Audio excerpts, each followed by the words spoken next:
Good morning once again, everyone, and welcome to another edition of Breakfast at the Breeders' Cup. I'm Mike Penna with the Horse Racing Radio Network, alongside my entry mates once again this morning here live from Del Mar. That's Jude Feld, retired top trainer. He trained here in California for about 20 years. Jeff Bloom is over to the far right, and former jockey, now racehorse owner, and a racehorse owner with two horses in the Breeders' Cup World Championships, including Sky Diamonds, who is on that Breeders' Cup purple cap. So looking forward to those horses coming up. Snapper Sinclair drawing in yesterday, too. He was kind of on the fence whether he was going to get in, but Jeff, he's in, my friend. Prefer not to be on that fence.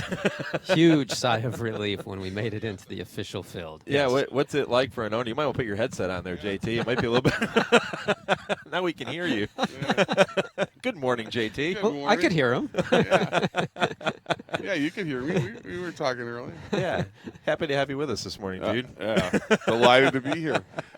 By the way, might I mention that Chauncey and I were the first two to arrive this morning, so I don't want to hear it. Bright and early. The entries are now taken. Obviously, we mentioned Snapper Sinclair drawing into his race. We have Sky Diamonds already in the body of the field, so that's great. So you have two horses going, Jeff. And everybody now knows exactly what post position they're going to break from. They know what the morning line odds are, and now we can start handicapping and putting some of the pieces together. Yeah, it's funny, too, because with Snapper Sinclair, all we cared about was getting into the body of the race. And then once we knew we were in, well, then, of course, all we cared about was the post position draw. But in all seriousness, we didn't really care what post position as long as we made it in. And we're quite pleased with where we drew in both those respective races for Sky Diamonds and the Colt. And let's talk about the big race for just a second here. And I say the big race, they're all big, but the Classic on Saturday afternoon. The Classic drew a field of 11 horses. Gunrunner, the 9-5 favorite. We touched on this yesterday as we came on the air, and Gunrunner was working just as we came on the air with this show. And we said, will it be Arrogate or Gunrunner who will be the morning line favorite? And Jeff, you said it has to be Gunrunner, and the public agrees. And 9-5 on Gunrunner is the morning line favorite. Arrogate, who drew post position number 1, he gets the rail, second choice at 2-1. Again, no surprise. I mean, when you look at what's happened recently with the success and performances by Gunrunner, he seemed to be the obvious choice to make the morning line favorite. I'm sure for morning line maker Russ Hudak, it was a tough call. Arrogate, is right next to him there in terms of what he expects the betting public to do, and it may flip-flop as the day goes on. Those two are going to be hard to separate, and there's talk of Arrogate being back. Certainly, we're going to find out when they run on Saturday in the Breeders' Cup Classic against a bunch of other good horses. In fact, when I was out here a little bit earlier, Craig Fravel and I, the head of the Breeders' Cup, we were talking about how rich, how robust these Breeders' Cup races are, and they're supposed to be, right? We're bringing together the best of the best in each of these divisions, and the Breeders' Cup Classic really is a great way to cap it off. Well, the race is sensational. I mean, we've had several horses that can win it, depending on who you like, what you think the pace is going to be, and the big question is, how's Arrogate going to run? So there's no race like it, really. The distaff's been super tough the last few years. It's tough again this year, but I think this particular year, the Classic is the race everybody's going to be watching. 1.25 miles here at Del Mar. You have some time before you get to that first turn, but you don't have a lot of time before you get to the first turn. Any disadvantage to Arrogate breaking from the rail, going 1.25 miles here at Del Mar? Well, actually, because they're going to break so far back in the chute, they have plenty of time. You prefer not to be stuck down there with that horse, but at the end of the day, there's plenty of time to make amends for what might happen when all those horses get out of the starting gate. We've talked a lot about the shortened stretch here. I think that's really the critical factor for a lot of these horses that are going to need some of that real estate to overcome what might be some speed biases in some of those other races. Now, the inside post in 1.25 mile race, I would say, is the least of concerns for any of the races outside of some of the other spots where people are stuck, going a mile on the turf course, for instance, where you have very little time to get into position. We're going to spend time talking about all of the Breeders' Cup races as we move throughout the morning. We're with you right up until 10 o'clock Pacific time, and that's 1 o'clock p.m. Eastern Time. So we're happy to have you with us on this Breakfast at Breeders' Cup, this Tuesday edition. We're going to be with you tomorrow morning and Thursday morning as well, 7 to 10 a.m. Pacific, and going to bring you insight into all the races. We'll look at some of the horses that are on the track. You're going to see those workouts, the gallops. Many of the horses not going to be doing much over the next couple of days, just trying to stay happy and healthy and ready to roll for the championship days on Friday and Saturday afternoons. Guys, getting a look now at Paula's Silver Lining, who is one of the contenders for the Breeders' Cup Filly and Mare Sprint, and she's just kind of bouncing around, feeling good out there this morning. Paula's Silver Lining is one of several horses that will be offered at the Fasig-Tipton November sale, which is held in Lexington, Kentucky, right after the Breeders' Cup. So she will make her start here in the Filly and Mare Sprint, and then head right to Lexington to be sold at that unbelievable Fasig-Tipton sale. Yeah, that's quite the sale these days. Everybody wants to go to that sale. Everybody wishes they could afford to buy something on that sale. Any more pressure on a trainer when he's got a horse like this that's been that good, and now it's her final career start? You know that they want to win. Well, you would think so. I'm a little surprised that they're selling her, because I thought they bought her to breed to Arrogate, but maybe different plans have ensued. But she's entered into the sale, yeah. Fantastic filly, and she's had a great year. Chad Brown's done a fine job with her. So, and she looked good out there. I mean, yeah, she's doing anything. She's bouncing around. She's just happy. Here's my client's horse, Hunt, Mr. House's stable star, and he loves Del Mar. He won 2 graded stakes here during the summer. Is there an advantage to having won here as opposed to having never set foot on this racetrack? Do the horses that are familiar with this track have any significant advantage, even if they might be kind of a longer shot in this year's Breeders' Cup? I think the dirt horses maybe do. I don't know Yeah. about the grass horses. I do think there's a home field advantage here more so than maybe some other tracks, just because this track is a little bit more unique in terms of the configuration and the overall setting. Look, some horses, especially the good horses, tend to not react negatively to a change in environment, a change in their surroundings, and other horses do. And so for horses that are based here, that have had the experience of not only being around the barn area, but also being on these tracks, the dirt and the turf course, there is an advantage. I mean, just from the standpoint of having the opportunity of running over this track, we saw it during the summer. Horses that were training here, and certainly horses that had already run over the track, were at a huge advantage over horses that were shipping in. Yeah, I think this track does have its idiosyncrasies, and you see horses that win at Del Mar every year. And it's funny, when Hollywood Park was open, towards the end of Hollywood, people would start claiming horses that they knew liked Del Mar, and I'm sure that happens now at Santa Anita. But it's one of those tracks where you do have the horse for course angle. As a matter of fact, when I was a kid, there was a guy that used to put out that information because it wasn't in the racing form, so he would keep track of all the horses winning, and you could buy this book for $10 or whatever that had all the horses for courses. Of course, I bought it. You need that information, right? If you have it available. Information is key. That's right.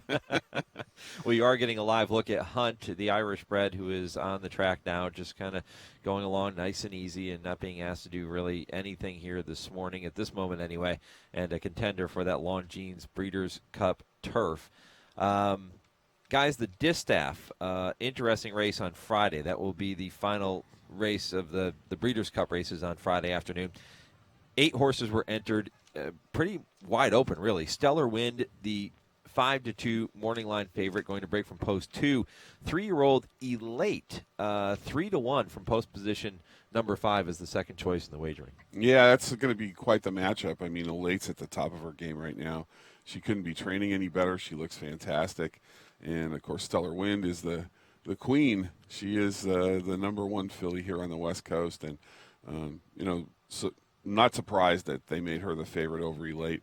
I think it's kind of the East Coast, West Coast thing, and the local fans here are big Stellar Wind fans. Yeah. I'll tell you what you do like to see, though, if you look at Elate for a 3-year-old filly. I mean, she's shown up at virtually every racetrack across the country, so it doesn't look like travel's going to be an issue for her. I know she's been training very well since she arrived here to Del Mar, and she looks like a filly that she was just sort of kind of growing up. In the early stages of her career, they were kind of tinkering around with her, and then all of a sudden the light went on, and there she is. She's just a a superstar filly in this division, and whether or not she's going to be able to handle the likes of a Stellar Wind, we'll soon find out. But she looks the part. She has the right trainer if she's going to do it. Hall of Famer Bill Mott, who will saddle Elate, has won the distaff a record 5 times. We'll see if he can make it 6 coming up on Friday afternoon. Stellar Wind, a daughter of 2007 Classic winner Curlin, certainly has the pedigree to be good in the Breeders' Cup, or any race for that matter. She makes her 3rd consecutive appearance in the distaff. You remember she was 2nd in the 2015 distaff. She was 4th last year. She definitely has a home field advantage because she's a perfect 3 for 3 here at Del Mar, including a win in the Grade 1 Clement L. Hirsch last out on July 30th. She won that race for the 2nd consecutive year. So you were talking about maybe the dirt horses having an advantage. This is her home court, and we'll see if she can hold serve. Yeah, there's no question about it. She loves Del Mar, and John Sadler's just done an outstanding job with this filly. I mean, she's so good, and he's really nurtured her and taken care of her, and just an outstanding there, really, and she's going to be sold too. Yeah, and you saw the price, by the way, on Forever Unbridled for trainer Dallas Stewart, 4-1. That's a juicy 4-1 to me, because she is as hard knocking and honest as they come, and you know that she's going to be running at him through the stretch. Yeah, her last race was sensational in a 4-horse field to close like she did, and get up at Saratoga. It was outstanding. Yeah, how about this little lady here, Paradise Woods, in the Longines Breeders' Cup distaff, getting a live look at her now on the racetrack. Jeff, what do you think? Well, I think trainer Richard Mandela's got to be pleased with the way this filly is getting over the racetrack. She's not fighting a rider. They've got draw reins on her in terms of her equipment, which is just a tool to allow the rider to have a little bit more control of the horse. What it tends to do is it sort of forces the horse to keep its head down instead of getting its head up in the air, where the rider's going to have a hard time getting control of the horse. And so she's going through what I'd call a very nice controlled gallop, probably just Richard wanted her to stretch her legs more than anything else. So she gets over this track just fine, and certainly comes into the distaff off of one of her better performances in the Zenyatta. Yeah, I talked to Richard in the paddock the other day, and he's very pleased with her. And the exercise girl said to him, "What do you want me to do?" And he says, "Just do what you do." I love that. That was great instructions, and yeah, she looks nice and relaxed, and she looks happy. She used to be a really little happy. headstrong, Yeah. and her last race was very good. It wasn't against a real stellar field, but she's coming back to herself, and she's got a little bit of a shot. Yeah, Richard Mandela has saddled 9 Breeders' Cup winners, including that memorable day in 2003 when he had 4 winners on those Breeders' Cup days. Pretty remarkable what he accomplished that afternoon. It's one of the great training feats that we've seen in the sport. And believe it or not, guys, he is actually batting 1,000 in the distaff. He has only saddled 2 starters in there. Both of them named Beholder. They both won. Yeah, well, free space. Although it wasn't so free. I was going to say, he might argue that was such an easy free The way spot. he worries, I'm sure he would. Yeah, he's probably still thinking he's not going to win that race.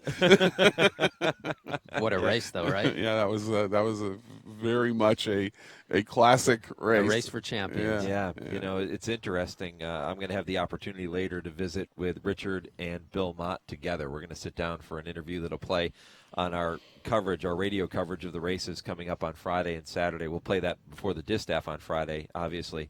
And, you think back to the history that Bill and Richard have together, especially here in Southern California.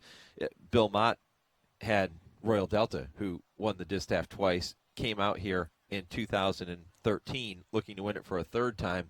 She finished 4th that day. She finished 4th to Beholder, and it was kind of the passing of the baton, right? Royal Delta would be retired.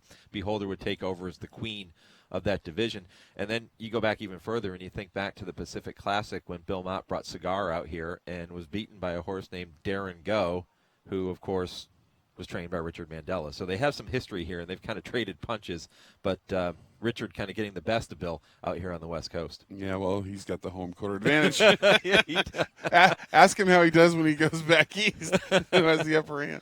But it's a good rivalry, and 2 very serious guys that live and breathe horse racing, and looking forward to that interview. It's going to be fun to listen to. Yeah, here's Capla Temptress, the Irish bred who goes in the Breeders' Cup Juvenile Fillies turf, and getting a good look at her here. And much like Paradise Woods, who had that big white blaze down her face. She not quite as pronounced, but she has that little blaze going straight down the middle of her face all the way to her nose. Pretty cool.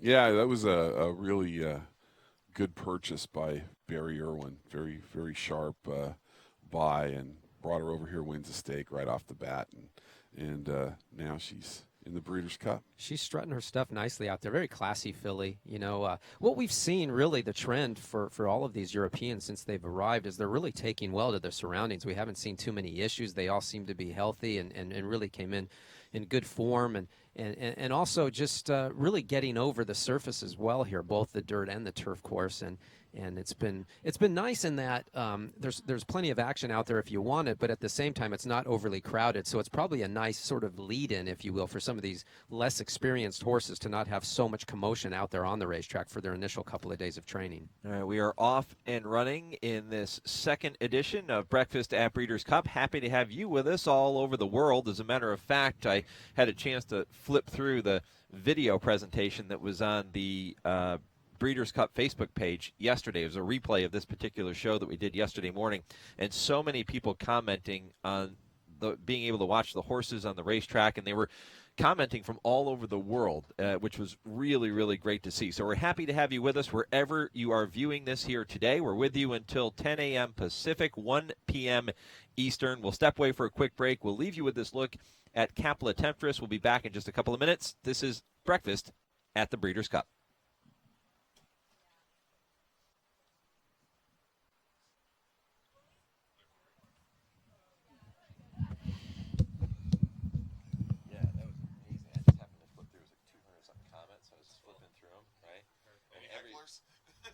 Nobody even said a word about that. It was just everybody commenting on the horses and, oh, I love that horse, or blah, blah. But they were from, like, people were chiming in, like, where they were listening from. It was, like, Germany, Australia, Japan.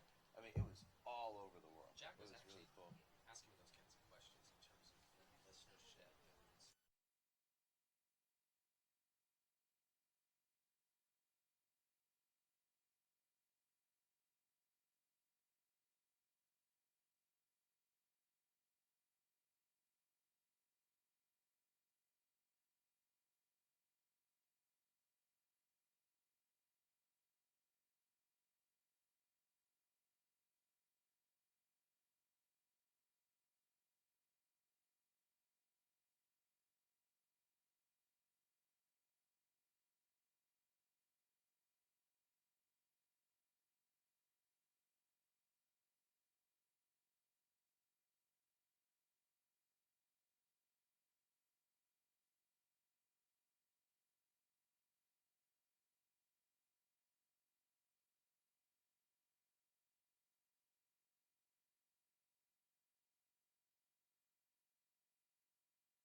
Welcome back to Breakfast at the Breeders' Cup. Mike Penna, Jude Feld, and Jeff Bloom, all of the Horse Racing Radio Network. Happy to have you back with us live from Del Mar as we take you through the morning exercises with all the Breeders' Cup contenders that we'll see on the track this morning, including Ulysses, who's on the track right now, the Irish-bred contender for the Longines Breeders' Cup Turf. Fourth in last year's turf behind Highland Reel, going to be looking to do a little bit better as he tackles the defending champ again on Saturday afternoon. Of course, the turf, the race preceding the Breeders' Cup Classic on Saturday, and we will bring you exclusive radio coverage of every Breeders' Cup race on Horse Racing Radio Network. You'll want to make sure you join us at horseracingradio.net. You can stream us worldwide on our website.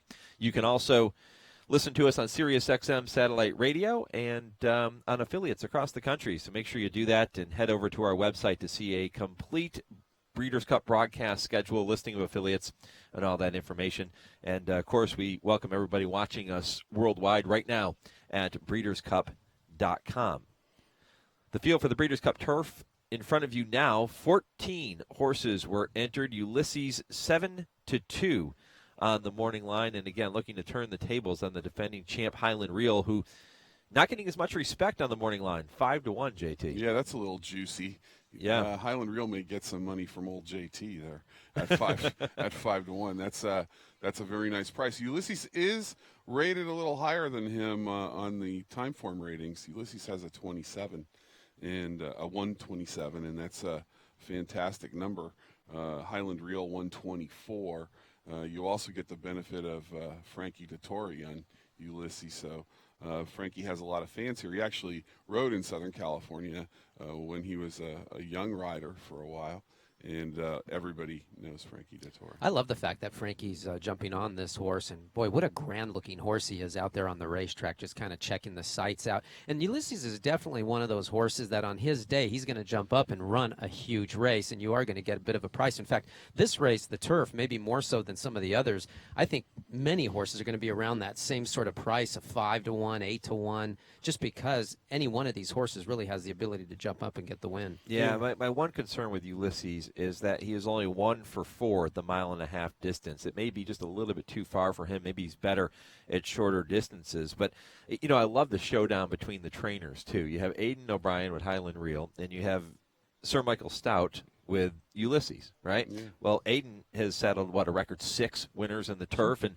Sir Michael Stout has saddled 4 Breeders' Cup turf winners, looking for his first victory in the race since 2009. Boy, great showdown there, too. Outstanding. Yeah. And we've got Sir Michael Stout, a native of Barbados, and all of our coverage is going to be sponsored by visitbarbados.org. So that might be a little Swami angle there. Oh, there you go. A few shekels on Ulysses because of that. The people in Barbados will be betting on Ulysses, no doubt about it. Here's Queen's Trust, the defending champ in the Breeders' Cup Filly and Mare Turf. She was absolutely sensational last year, and she'll be looking to defeat Lady Eli, who was runner-up to her last year. She'll be looking to defeat Lady Eli and everybody else in that filly and mare turf, and she is a really, really pretty filly. Yeah, she's very talented, too.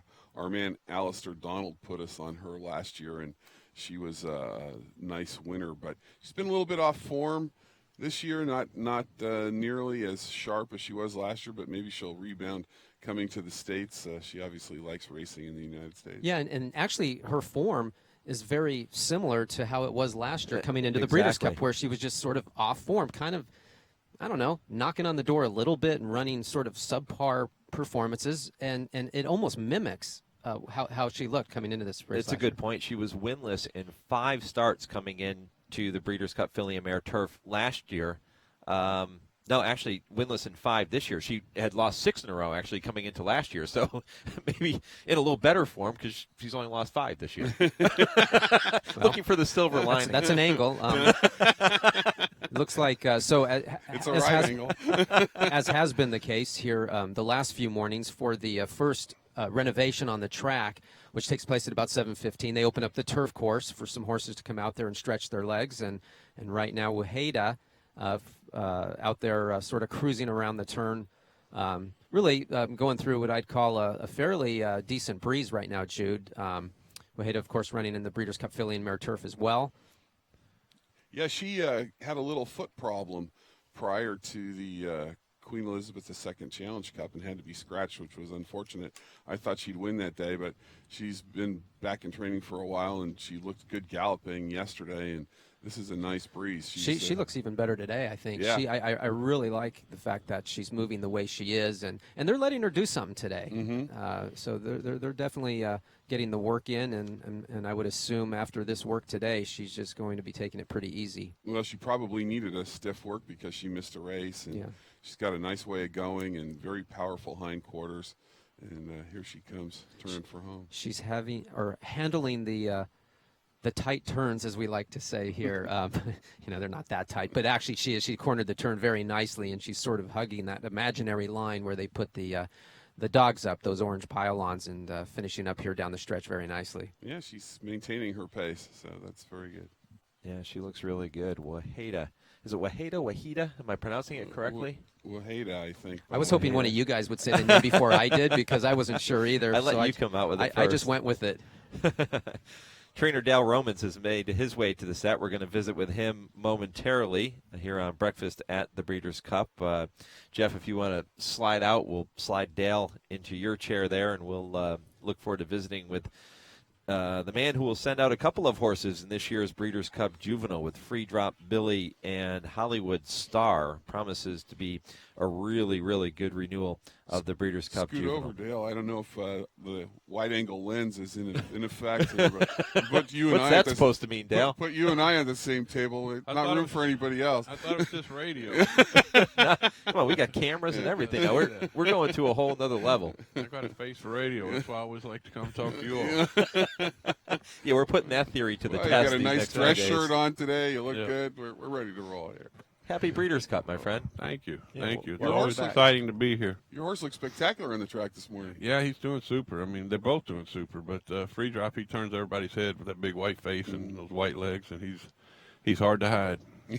But you try. Well, we get him out here early, but everybody. No, you want to show those kind off. You want everybody seeing those. His last race was just spectacular. Keeneland, talk about that race. It was a big effort. I mean, it was. He settled back. He took the dirt. He did, learned what we wanted him to learn. And when it came time to kick home, he was there for Robbie, and he just was opening up down the lane. It was a pretty exciting day. How good is he? We'll find out Saturday. Yeah. Because, he's coming to the race as good as he can possibly be, and the only thing that can get him beat, I think, is that he's not good enough. And we'll find out Saturday. Who do you think your main? Well, everybody knows that Bolt Dior. Yeah. And then I'll tell you, my next choice is Hollywood Star. He's doing good. He's not prejudiced. Yeah. Not at all, right? Free Drop Billy, Hollywood Star going to the post from the barn of trainer Dale Romans, who is looking for that elusive win in the Breeders' Cup Juvenile. But, man, you have been so close. Yeah, we were third 2 years ago, second last year, just get beat ahead. So as the patterns go, we're supposed to win this year. I'd you're right. really like you to win the Kentucky Derby. We got to get one of these horses. Oh, that'd be. You need to do that. That's just mandatory. They say life has a way of not giving you more than you can handle. Maybe I haven't been ready to handle it yet. Of course, you bring this horse back, Free Drop Billy, for the Allbahs. Talk about that relationship.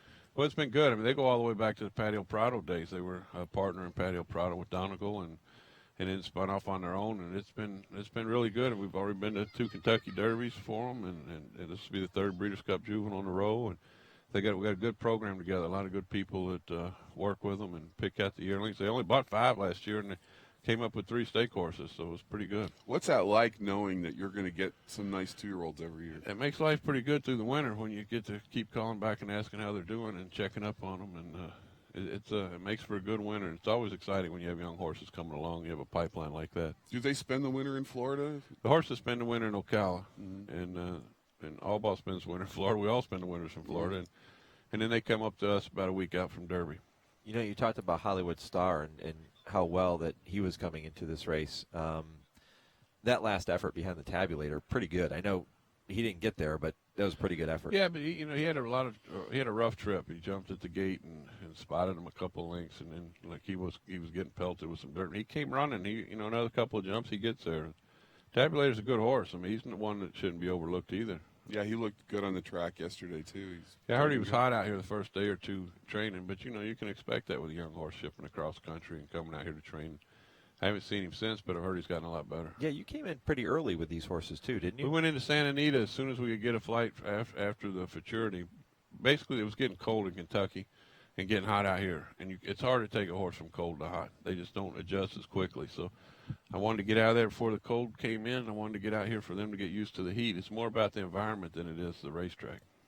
This racetrack here at Del Mar, comparable to any track that they've been on back in the East Coast, or is it completely different? I don't know. I've never been here with this dirt course. This is the first time that I think I've been out here since they put it in, and I've been impressed. You can't hear the horses go by. I mean, we're sitting right on the racetrack, and horses can gallop by here. You won't hear them even pass by you. So, Yeah. so far, so good. I mean, Tammy said it seemed like a good racetrack, and Adrian gets galloping every day. He said it seems good. And I don't know what you can compare it to, but good horses doesn't matter. They'll run on anything. El Segundo Sand. That's what it's called, right? El Segundo Sand. That's right. Whatever that is. Sand from El Segundo. We just hope that Dale's horses like El Segundo Sand. Yeah, right, exactly. They'll have it put in at Churchill if they win this race. Got a good point there, but they've already He's proven he's won enough races at Churchill to not worry about the racetrack. 701, let's be exact. I love that. Not that anybody's counting, but they seem to like Churchill pretty well too. So. Yeah. Well, Dale Roman's with us here on Breakfast at the Breeders' Cup. Of course, Free Drop Billy, Hollywood Star, both going to the post in the Breeders' Cup Juvenile, trying to get Dale that first win in that race. And Dale, you've had memorable moments in the Breeders' Cup. The first thing that pops into my head is Little Mike winning the Breeders' Cup Turf. That day was really special. Yeah, that was a good day. I mean, there was a horse that everybody thought was just a miler, and we really didn't make the decision until the last minute to go into the mile and a half. And Wise Dan was in the mile. Did we really want to try to take him on going a mile? And then we looked at the form, and it couldn't get to the lead and win. Didn't look like. So the first time in his life, he goes a mile and a half and he takes back. And Ramon rode a perfect race. That was a big day. That's the highs and lows. The race before we get beaten in the mile. I didn't think there was any way that Shackford could get beaten. He stumbles out of the gate and finishes poorly. And I mean, that's as low as you can get. And then 30 minutes later, here comes Little Mike, doing something nobody thought he could do, and I wasn't very sure he could myself. I was pretty sure. You were. I You loved him. I loved the move going downhill. I said, Little Mike going downhill. He's going to get the easiest of leads, and he did. It was so beautiful. It was one of my favorite Breeders' Cup races. Yeah, that was a big moment in my career. Getting a look at home of the brave Irish bred in the Breeders' Cup Mile. Dale, when the Europeans come here, and they've come in record numbers this year, at least when they're here at Del Mar this year, they're going to catch a climate that's probably more suited to what they prefer, right? And what they've dealt with over in Europe.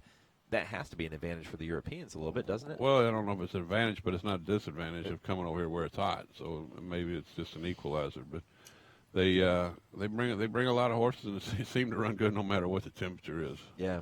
Yeah, they're good horses that they bring. They have some good ones, and they handpick the best, and they come over here and do pretty well. So you always have to pay attention to them. Yeah.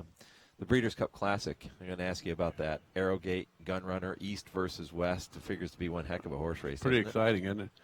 Yeah, Gunrunner's in the barn with us, and he looks great walking around there. He was bouncing around, clearing out the shed row yesterday or the day before. And, Arrowgate, Bob's not going to run him unless he's on his game. And we could say he didn't like this racetrack, but it wouldn't surprise me if for Bob to, give him that amount of time between races for this horse to come in and run a hole in the wind again.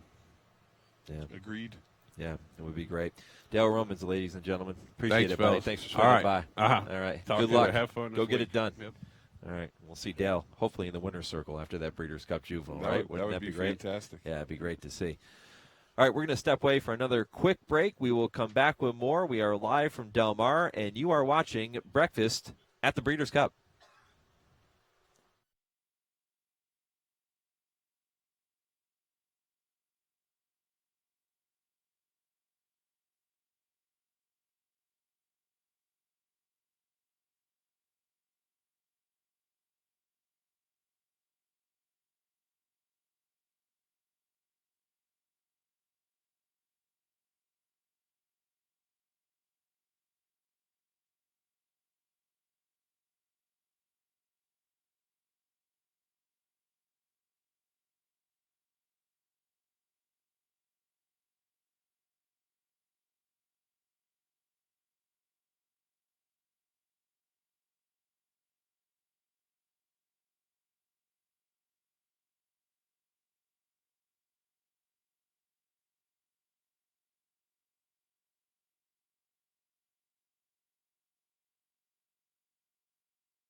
Mike Penna, Jude Feld, and Jeff Bloom with you here at Del Mar. Welcome back to Breakfast at the Breeders' Cup. In just a little bit, we're going to segue into our Breeders' Cup Countdown show, which is also aired on radio on Sirius XM, so you'll be able to tune in there. And you'll be able to, of course, listen on our website and watch us on our website just like you're doing now. Happy to have you back with us. It is a pleasant morning here in Del Mar. Temperatures in the mid-60s. As you can see, some overcast skies. Bit of a break in the action now as the track is being harrowed. They'll have more Breeders' Cup horses come out in just a little while, and we'll continue to walk through those workouts here this morning as we take you right up until 10 a.m. Pacific. Yeah, and as we've seen the last couple of days, typically a lot of the Europeans have been coming out later. Some of the locals going out much earlier in the morning, but the track is open till 9:30, which means really till 10 o'clock in the morning by the time they get the horses off the track. So plenty of opportunity for all of the Breeders' Cup connections to decide when they would like to come out on the track. You know, some trainers prefer to get the early start before the sun comes up, less going on out there, kind of get their horses out there for their exercise, let them relax the rest of the afternoon. And others, Jude, it's okay. They bring them out late, let the cameras take a bunch of pictures of them, and the light of day train in front of the crowds. Yeah, like Dale said, sometimes you want to show them off, but I used to like to train very early in the morning at Del Mar, especially summertime training, because it can get really hot here. So at one time, they opened the track at 4:30 in the morning, and we'd take the first set at 4:30, and that was nice. You could maybe get 5-6 horses out before it started to get hot, and it's an interesting place. It's changed a lot through the years.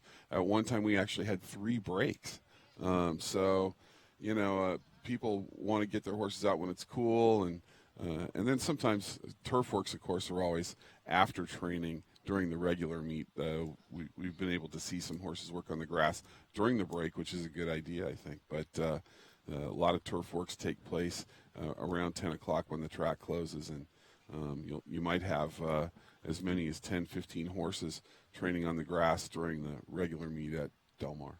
Yeah, and the horses that have shipped out west for the Breeders' Cup, many of those horses first arriving to Santa Anita up in Los Angeles or Arcadia, California, they really didn't have an opportunity to get out there on the grass. There was one day available to all of the potential Breeders' Cup horses to get a little stretch your legs out there on the turf course, or they could come down here.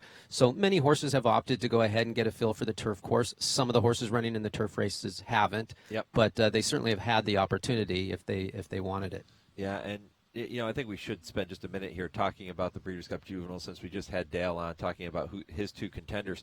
And like I said, Dale has been so tantalizingly close to getting that first victory, and he just can't quite break through. But as he said, the pattern is trending upward for him, and maybe this is the year that one of his stable stars can break through in that Juvenile, and then no doubt be one of the favorites, if not the winter book favorite, for the Kentucky Derby next year at Churchill Downs.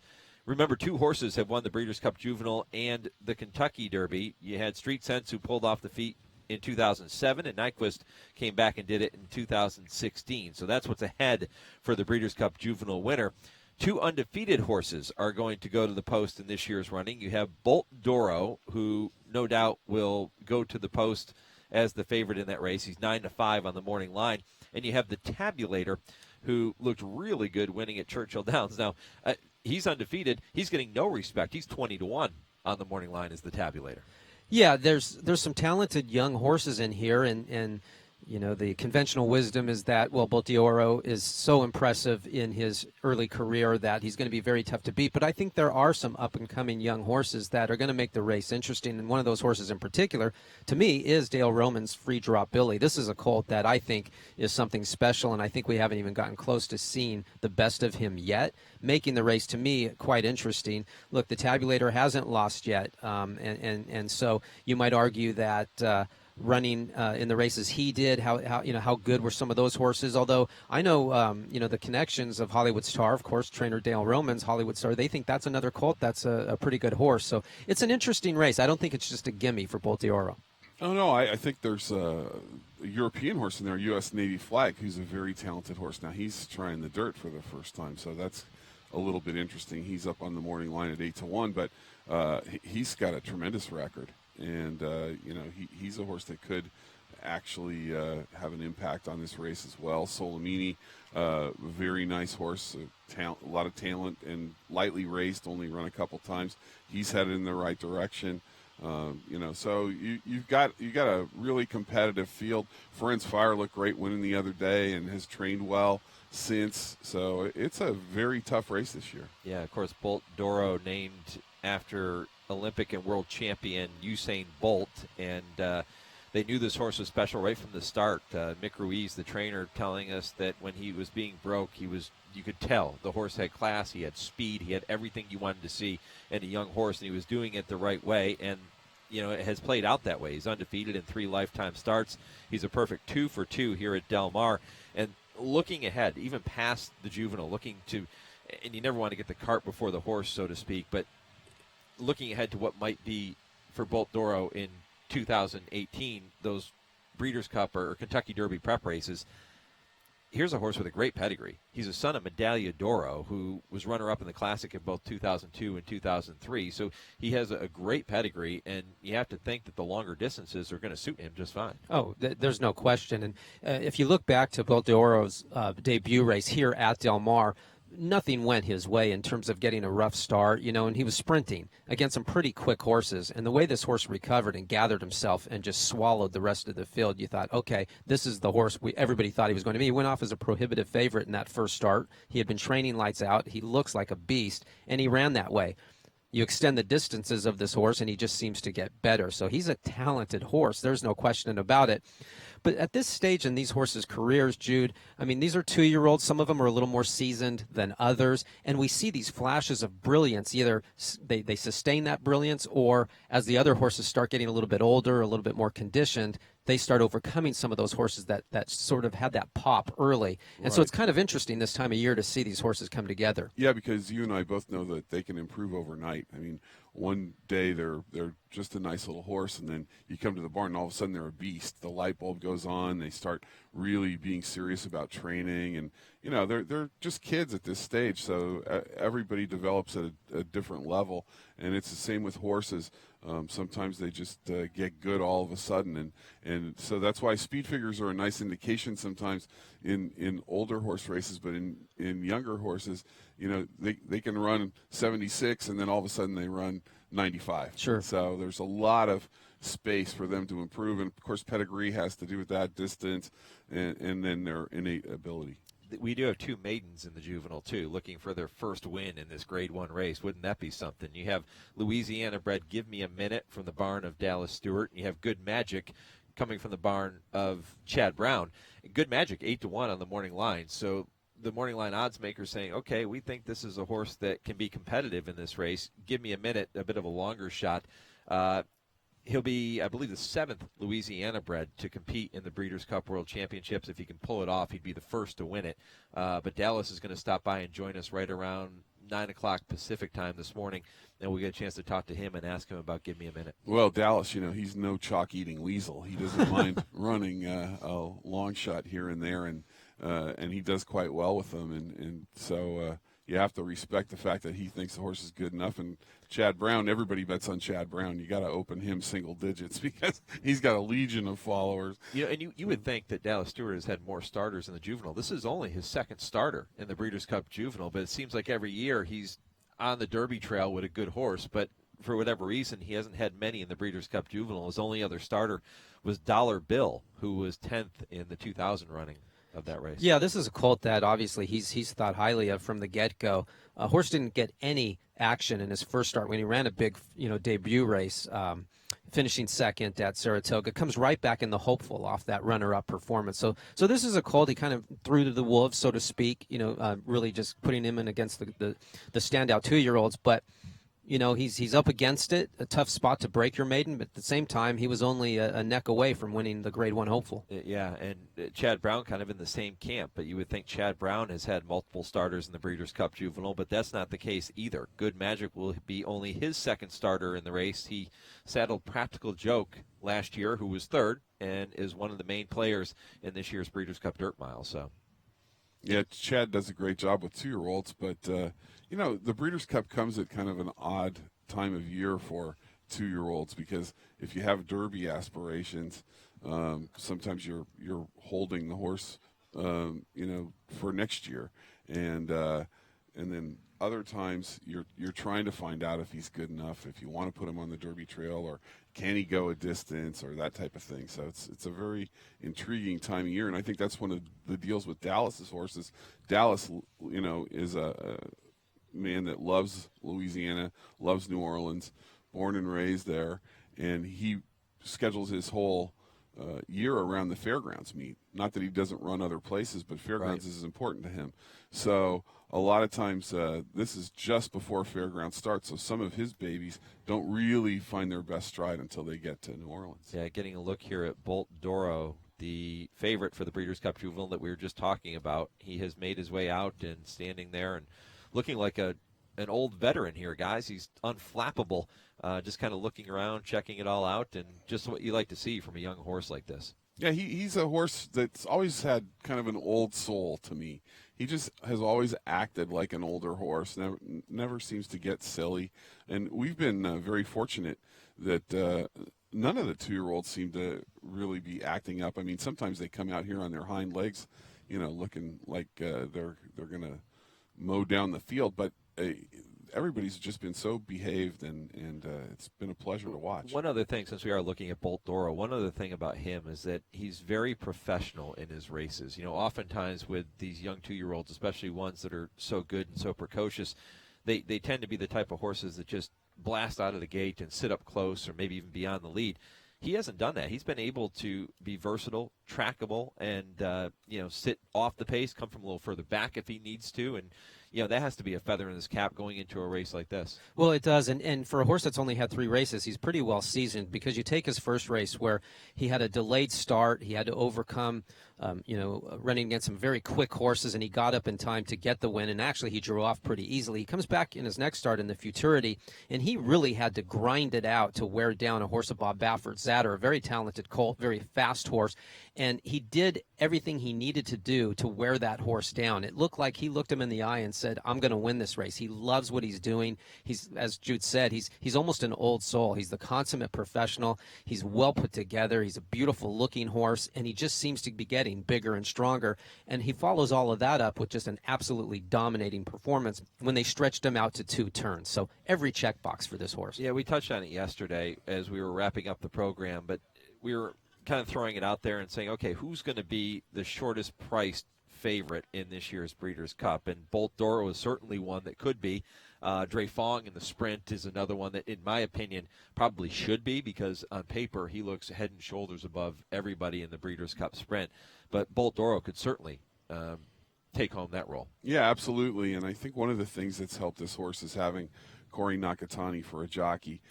Corey's a journeyman and a really good rider, and I think he's been patient with this horse. He really seems to like him and get along good with him. Of course, who wouldn't? He's a pretty cool horse, but I thought from the very start that Corey could help this horse and help Mick develop him, and I think the plan is working well. Highway Star in the Breeders' Cup Filly and Mare Sprint, getting a look at her now. New York bred, and she looks really, really good on the track here this morning. Boy, she's pretty.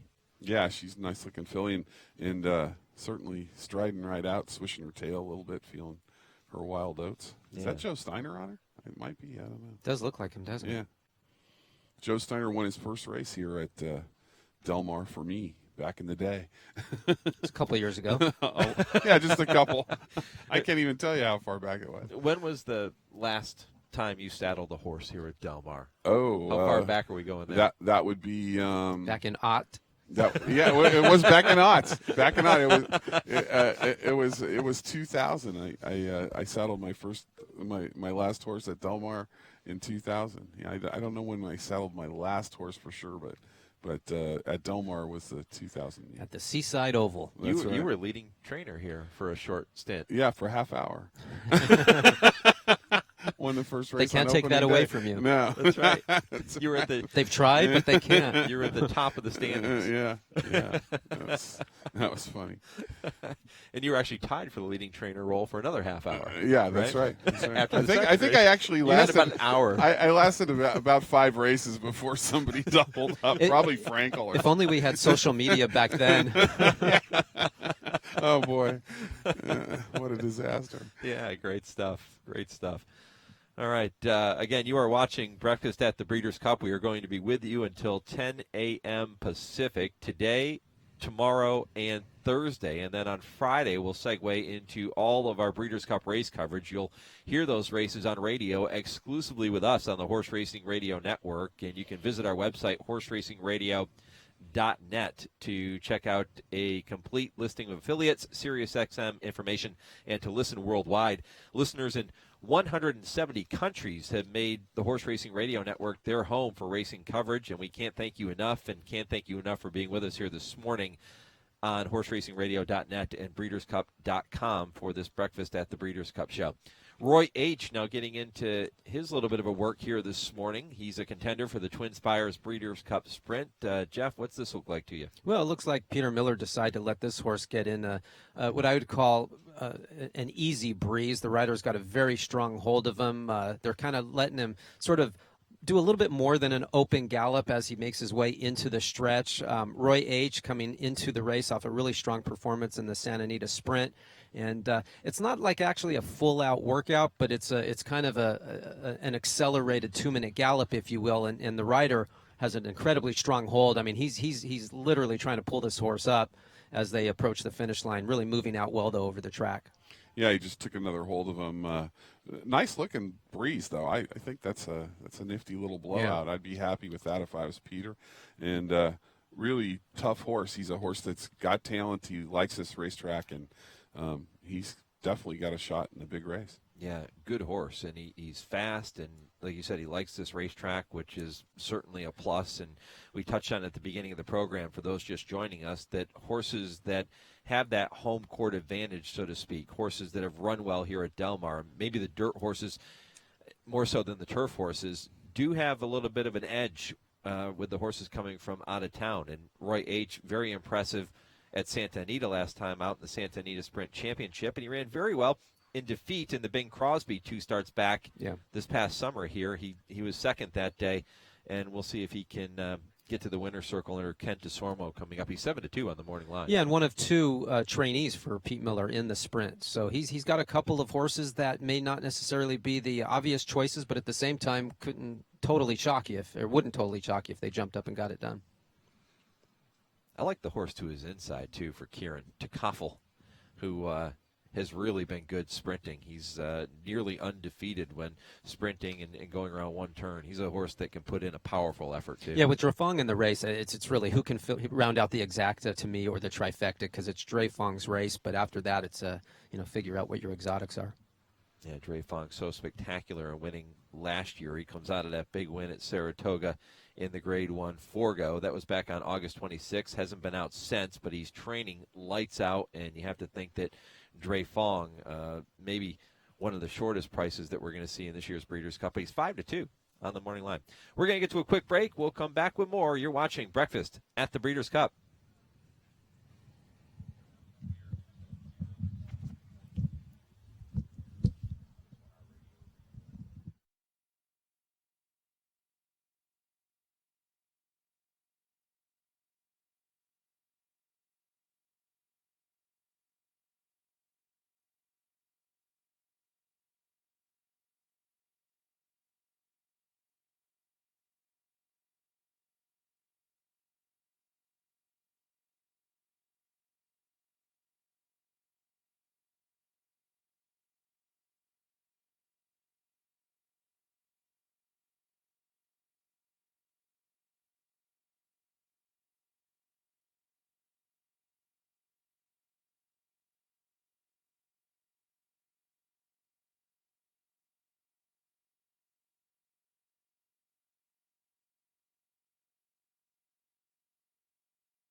to the Breeders Cup Countdown Show, presented by your Lexington, Kentucky area Jimmy Johns, Mike Penna, Jude Feld, and Jeff Bloom with you here on the Horse Racing Radio Network. And a special welcome to everybody who has been watching us on our website, horseracingradio.net, and at breederscup.com. We've been bringing you coverage throughout the morning, and happy to have you back with us here as we continue on right up until 10 o'clock Pacific time, 1 p.m. Eastern, getting set for the Breeders' Cup World Championships, the 34th Breeders' Cup, coming to Del Mar for the very first time, and that's where we broadcast from here this morning.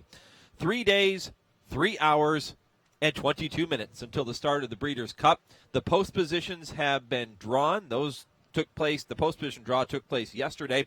The morning line odds have been set, so now it is time to start handicapping this Breeders' Cup. 4 championship races coming up on Friday afternoon, another 9 on Saturday, and you will hear each of them exclusively with us here on the Horse Racing Radio Network. And guys, really looking forward to this very first Breeders' Cup here at Del Mar. Everybody has been raving about the main track and the condition that it's in. The turf course is simply pristine.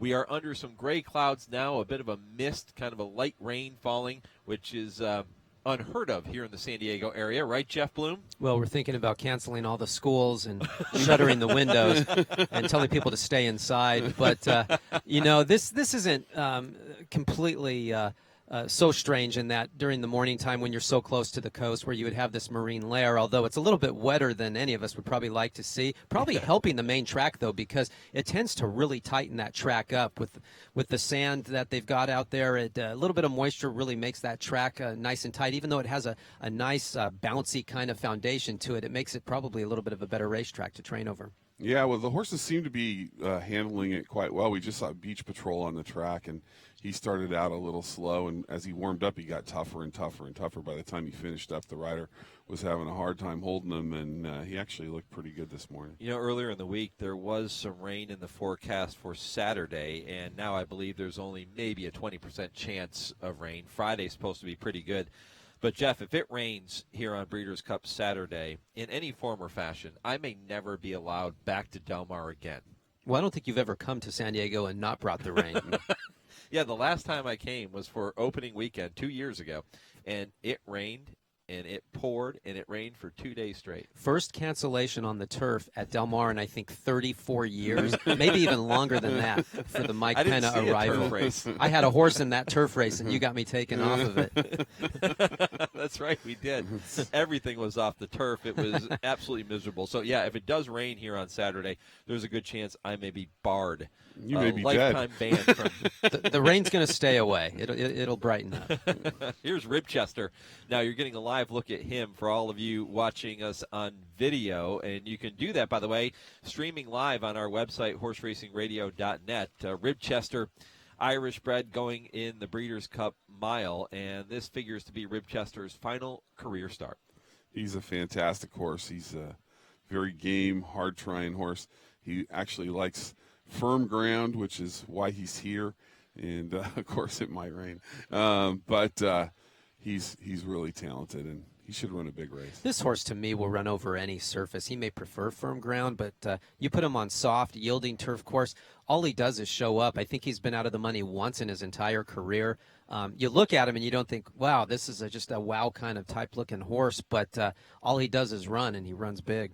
He's got a beautiful head, I think. He really, you're right. He's not much to look at, but he certainly has a nice bank account and a fantastic record. He's kind of just galloping along on his wrong lead. I mean, I think they're just really allowing Ribchester to come out here, and he's fit. He's ready to go. Let's let him stretch his legs. And again, especially for these Europeans, let him see the sights. Let him check it out. Let him kind of walk around the backstretch, let him walk over to the paddock. You know, a lot of these horses are going to be schooling over the course of the next couple of days. When I say schooling, bringing them over to the saddling enclosure, walking them around the ring, down the trail, past the receiving barn, the area where they'll have to go into before they get their identification done coming into saddle. All that stuff that's going to happen in the afternoon. You just want to sort of create a situation that these horses recognize that there's nothing to be afraid of. This is what you're going to do, and they're ready for it. Trainer Dale Romans joined us earlier in the program, and if you are just joining us, we started at 7 a.m. Pacific time, so happy to have you with us now here on the Breeders' Cup Countdown Show. But Dale joined us, talked about his two contenders in the Breeders' Cup Juvenile. Dale's still looking for that first win in the Juvenile. It was a lot of fun to visit with him. We're going to have more interviews coming your way throughout the morning, including trainer Dallas Stewart, who is set to stop by right around 9 o'clock Pacific time, so noon Eastern, and should be a lot of fun to visit with Dallas. We'll talk to him about his maiden in the Breeders' Cup Juvenile, Give Me a Minute, the Louisiana bred, and also a horse that is anything but a maiden, that is forever unbridled in the Breeders' Cup Distaff, and she figures to give the big girls all they want coming up here on Friday afternoon. Yeah, she's the real deal, and that's going to be an exciting race to watch. And Dallas, I'm sure, there was talk a long time ago that she might contest the Classic. And yeah, there was. Happened to be in the men's room with Dallas one day, and I said, "Are you running in the Classic?" And he goes, "No way." Well, that talk, it lasted for all of maybe 5 minutes. It got exciting for some people to hear that. But it was like a weekend. 8 horses were actually entered into that Breeders' Cup Distaff on Friday afternoon. Stellar Wind, the 5-2 morning line favorite from post position number 2. Elate, the 3-year-old filly who just beat older fillies and mares in New York. She is 3-1 on the morning line. Second choice from post position number 5. She is trained by Hall of Famer Bill Mott, who is looking to add to his record number of victories in the Distaff. He's already won it 5 times. Elate would give him number 6, and that is a highly contentious race. On Saturday afternoon, the signature event is, of course, that Breeders' Cup Classic, and 11 horses were entered yesterday into the Classic. The favorites roll not going to the defending champion Arrowgate. He's actually second choice at odds of 2-1. He drew post position number 1. The favorite is Gunrunner, who is 9-5 on the morning line from post position 5. And who would have thought a couple of months ago, 3 months ago, earlier this year, that Arrowgate would not be the favorite in this year's Breeders' Cup Classic? It seemed inconceivable at one point this year. Yeah, absolutely. I think after the Dubai World Cup, nobody expected what was going to happen during the Del Mar meeting. But, horses change and things, circumstances develop, and we'll see what happens. But by all reports, he's back on his game. He looks good. I'm dying to see him out here galloping and see what he looks like. Hall of Famer Bob Baffert trying to pull off a 4th consecutive win in the Breeders' Cup Classic with Arrowgate, but he has 4 horses entered in there, so it's not only about Arrowgate. He has a pretty good hand. If he can get one of those home, it'll be 4 in a row for Del Mar's all-time leading trainer. Well, he's got a pretty good hand in the Breeders' Cup Classic and some other Breeders' Cup races as well, as to be expected. Yeah. Bob Baffert's got a lot of opportunities to put horses in races like the Breeders' Cup, and rightly so. It was a foregone conclusion that Arrowgate was going to be this year's Breeders' Cup favorite and Breeders' Cup winner when we were watching him earlier in the year. I mean, this horse was talked about as being maybe the best racehorse any of us had ever seen, and he really displayed that kind of incredible talent, and then there was a hiccup along the way, and he's sort of coming back. So again, we talked about this yesterday. It creates a little bit of intrigue and drama coming into a race like the Breeders' Cup Classic, and we want that, right? We want to have a competitive race, and there's a lot of differing opinions about who is going to end up being the favorite and who should be the favorite in that race. Yeah, well, the main thing is who wins it. Whoever goes favored really is immaterial, but whoever the winner is going to be it's going to be a crowning. You mentioned, Jeff, you mentioned some of the other horses that Bob is going to send to the post. One in particular stands out. That's Dre Fong, 5-2 on the morning line in the Breeders' Cup Sprint, looking to defend his title in that race. Bob has, of course, saddled a record 5 Breeders' Cup Sprint winners, and you remember his first ever Breeders' Cup win came in the Breeders' Cup Sprint with 30 slews, so this is a race that Bob is very fond of and knows how to win for sure. We just got to look at Whitmore, who is going to tackle Dre Fong. He was on the track here just a few moments ago. And Whitmore is an interesting horse. He's won 5 of 7 starts here in 2017.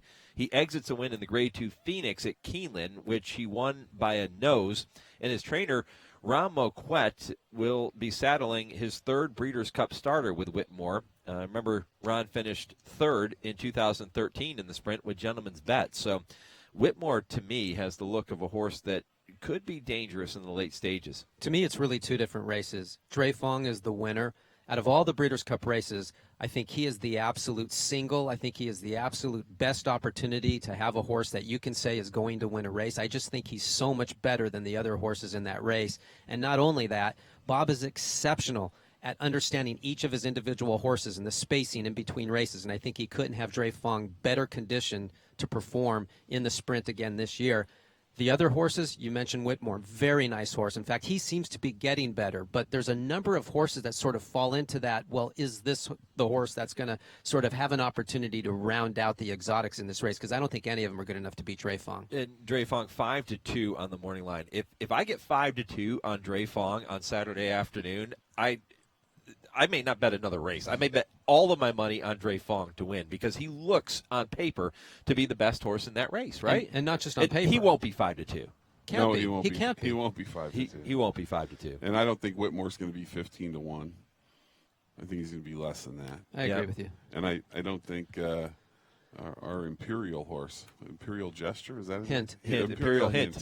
You were close. You got Imperial. There was an Imperial Gesture, though, Yeah, right? We saw yeah. her up at Arlington. Imperial Hint worked so well yesterday. I mean, it was outstanding work, and he's 9-2. So maybe Russell Hudak saw the work. I don't know. I was hoping to get like 10-1 on him. So yeah, he's been a little bit of a buzz horse since that work yesterday. People were talking about it at the draw last night. And Imperial Hint, a Florida bred, they've done very well in the sprint. He would be the 6th Florida bred to win the race, and the first since Big Drama pulled it off in 2010. But he enters on a 5-race win streak and hasn't lost since November 23rd of last year. So all signs, the arrow is kind of pointing up for Imperial Hint. All signs pointing toward a good effort. Yeah, and he's the kind of horse that can strategically position himself in the right spot to sort of track and make a big run at them as they make the approach to the finish line. I just don't think there's any horse in this race that's even close to fast enough or as talented as Dre Fong. But, you know, you got to come up with some exotics there. How about Practical Joke? All right, I'm going to give you my angle here with Practical Joke from the barn of Chad Brown. Now, he's a 3-year-old tackling the older horses here in the sprint. He was 3rd in last year's Breeders' Cup Juvenile, but he is undefeated in 3 starts sprinting, including a big win in the Grade 1 Alan Jerkins at Saratoga last time out. So is this a horse that conceivably could maybe put a scare into a horse like Dre Fong? Well, if he does, it's going to be late. You know, he's going to be flying at the finish. So, but, you know, if there's a hot pace, if some of these horses who have a lot of speed decide to really chase Dre Fong and they get tired, he'll certainly be coming at the end. But he won't overcome Dre Fong. I've never seen you so high on a horse before. Well, you've said that before when I've been high on one. But this time is like. I just think he's the best horse in the race, and I also think no matter how much pressure Dre Fong gets on the front end, if in fact there is pressure for him, he's going to shake him loose because he's just that talented. Yep. And as good as he was in the Forgo, coming into that race, I think he's just as good, if not better. And it's not like there's a new hitter in this race that's showing me they're as fast or want to be as fast as Dre Fong. But it's a really interesting race to me because you mentioned a number of horses that have a ton of talent. They're good sprinters. Who is that other horse that I guess if something went awry, which is the one? Who's the horse? Yep. Getting a look at Catholic Boy on the video monitors now, contender for the Breeders' Cup Juvenile Turf, which will be contested on Friday. Again, all of our coverage Friday and Saturday presented by visitbarbados.org, and looking forward to bringing you that exclusive radio coverage of each and every Breeders' Cup race on the Horse Racing Radio Network. We'll encourage you to head over to our website, horseracingradio.net, to check out all of the information on those shows. We're going to get to a quick break. We will come back with more. We are live from Del Mar, and this is the Breeders' Cup Countdown presented by your Lexington area Jimmy John's.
Welcome back to the Breeders' Cup Countdown Show, presented by your Lexington, Kentucky area Jimmy John's. We are live from Del Mar. Mike Penna, Jude Feld, and Jeff Bloom taking you through a look at all the contenders who have made their way onto the racetrack for those final preparations for the Breeders' Cup World Championships. We've seen several of the contenders already, many more to come throughout the morning, including Breeders' Cup Distaff contender Elate, who has made her way onto the track now.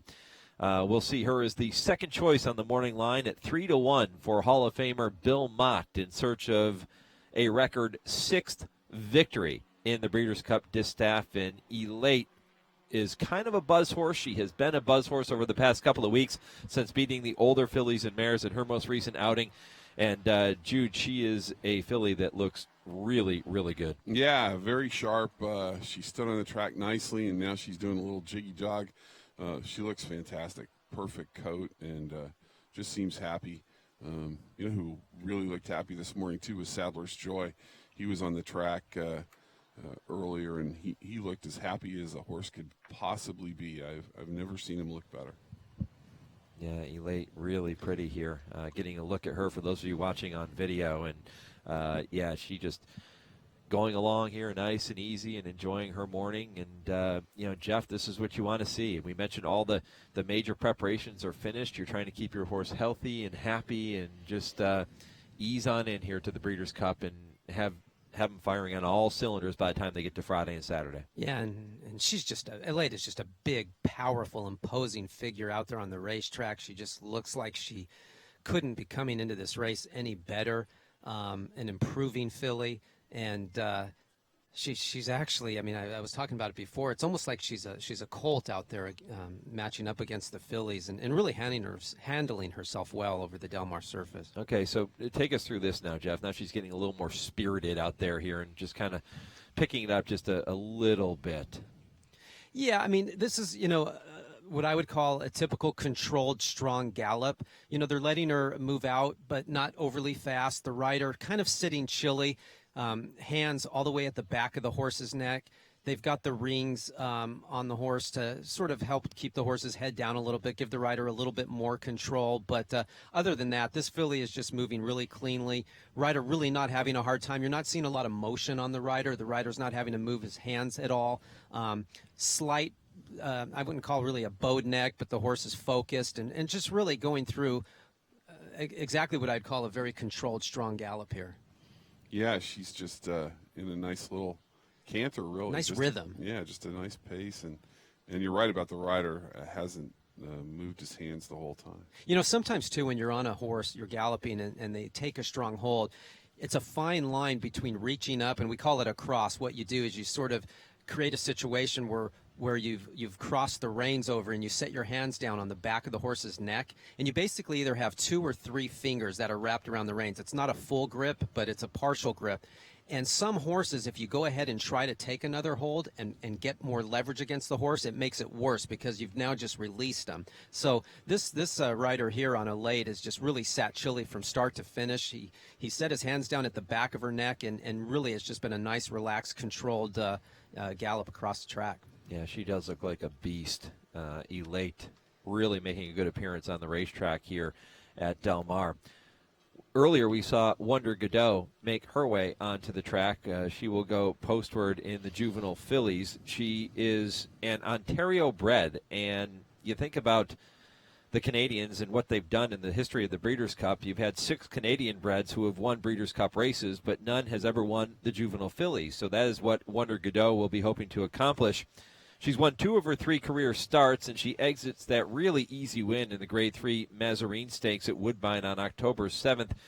Guys, this is her very first try on a conventional dirt racing surface. Keep in mind, Woodbine is an artificial surface, so this is a little bit of a different game. But she does have a spectacular dirt pedigree. She's by Medaglia d'Oro out of a Vindication mare. Yeah, well, she should like the dirt. She looked very good this morning. She was training well and very calm and relaxed. She looked happy. I think she's got a puncher's chance in that race. You know, she's one of those hard knockers and really kind of a pretty filly. I think she's going to be okay in there. getting a look at Marcia, who is an Irish bred, one of the contenders for the Breeders' Cup Turf Sprint. Again, many of the contenders have been out this morning. Many more will come onto the track. We've seen several of the Europeans who have made their way here from across the pond. A record number of Europeans were entered into this year's Breeders' Cup, and looking forward to seeing them in action. And later in the week, we're going to have a chance to visit with Alistair Donald from the International Racing Bureau. And Jude, you and I have visited with Alistair on these programs since our first trip to the Arlington Million in 2005, and he has been on with us twice a year since that time. And every single time we tell people, make sure you're tuned into that interview, because if you want all of the lowdown and the inside information pertaining to the European contenders, Alistair's your guy. Yeah, it doesn't get any better than Alistair. I mean, he's the king. He's the Jeff Siegel of the European horses. I don't want to steal any of Alistair's thunder for when he comes on later in the week, but I had a chance to talk with him at the post position draw last night, and he said a couple of things that I don't know if I've ever heard Alistair Donald say when referring to the Europeans, and they may surprise you. So make sure you're with us each of the next 2 mornings, 7 a.m. Pacific to 10 a.m. Pacific, and you'll want to tune into those shows because we'll have Alistair on with us, and we'll have other guests as well, including Dallas Stewart, who is set to come by here this morning. Trainer Mick Ruiz is going to stop by in a little bit, too, talk about Bolt Doro, his favorite in the Breeders' Cup Juvenile. So a lot still to come here for you on these programs. Yeah, and just see Frankie Dettori and Josh Christian walking by our location. Yeah. Happy to see Frankie in the house. Yeah, there they are. He's quite the jockey deluxe. Yeah. Frankie fresh off the flight. Yeah, that's right. He posted on Twitter this morning. Hey, we're kind of elevated here. You think you do a flying dismount off of our set? Maybe you can get up on my shoulders and bail out the back. That would be great to see. I still think that if either of your jockeys win those races in the Breeders' Cup, Jeff, that they should do a flying dismount. Oh, I think I'll do a flying dismount. He'll do a flying mount. He'll hop right on the back of I'm it. going to push the rider off the horse and make my way into the winner's circle. Yeah, and for those of us who have no idea what we're talking about, by the way, Bloom Racing, Jeff's operation now, has had an awful lot of success, and they have been red hot here in 2017, and they bring 2 horses into the Breeders' Cup, Snapper Sinclair and Sky Diamonds. Spend a minute talking about those 2 horses and why you think they're major players coming up here in the Breeders' Cup. Well, first of all, Sky Diamonds is a filly that we claimed here last year for $40,000, and to be in a situation where we're the second favorite in a Breeders' Cup race is beyond anything any of us could have ever imagined. But she's just, I was out there early this morning in the dark. Bill Spar, if it's 8 o'clock in the morning, he's already been in bed for an hour or two, taking a nap after morning training. He starts early. So she was one of the last sets in the dark, and she could not have looked any better. We decided to give her some time off after her victory in the Rancho Bernardo. And here's a filly who gave Val Dory, who would have been one of the top distaff horses in the Breeders' Cup, everything she had going 2 turns. We're cutting back to the sprint distance, and we've already shown that we can beat the good horses. She beat last year's Breeders' Cup champion in this race in Finest City. So we're very enthusiastic, we're very excited, and it's just been the ride of an absolute lifetime with Sky Diamonds. Snapper Sinclair running in the juvenile turf, of course, all the drama was leading up to the entries. Not sure if we were going to make it in the body of the race. We felt he deserved to be in the race off of his credentials, broke his maiden impressively on the turf at Saratoga, arguably one of the toughest tracks in the country to break your maiden at, and then came back and won very impressively in the Kentucky Downs juvenile turf. So he's a horse that Steve Asmussen and his team, Scott Blasey and the rest of the crew have been incredibly high on from the get-go, and he's only gotten better. And he shipped out here with Gun Runner about 5 weeks ago, had an opportunity to settle in at Santa Anita. He's training fantastic here. He got in a little breeze over the main track the other day, so we're ready to go. That's got to be fantastic to have that feeling of a couple of live horses at the Breeders' Cup, and especially, you're not a guy that goes out there and pays $800,000-$900,000 for horses. You do it the old school way. You're looking for athletes. You don't spend a lot of money, and now you're sitting on the cusp of maybe something really great. So hats off to you for doing such a good job. Yeah, it's not your first experience here at the Breeders' Cup, running a horse here for Bloom Racing. If you could put into words what it's like to walk into the paddock of an event like the Breeders' Cup, and you're with your horse who's going to compete in one of those races, how would you do it? How would you put that into words? What's that feeling like? It's very difficult to put into words. It really is. Look, I've been in this game my whole life, and I've been around a lot of big events. But when you have a direct connection to one of the horses that's participating on so many levels, there are so many different types of emotion. There's appreciation, there's excitement, there's enthusiasm, there's it all just sort of flows, through your mind and your body, so to speak. And it's one of those sort of surreal experiences, because we all walk in and out of the paddock all the time. But when you're walking into that paddock and you see your horse getting ready to get saddled, and then it goes out on the racetrack, it's sort of like time is suspended, the whole experience of it. And then as you're, sort of watching it all unfold, you're just overcome with all these different emotions, because we all know how hard it is to get horses to the races, let alone to compete at those levels. Yep. So don't take it for granted in any way, shape, or form. It's all just an enjoyable ride. Yeah, great stuff, and good luck, my friend. Friday Appreciate and it. Saturday. Yeah, it would be great to see you in the winner's circle after one of those races. Will you do an interview with us on HRRN? Can we get you? Will You've you got do that? first call, Michael. Okay, thanks. Right. Appreciate it. I hope we have to do that.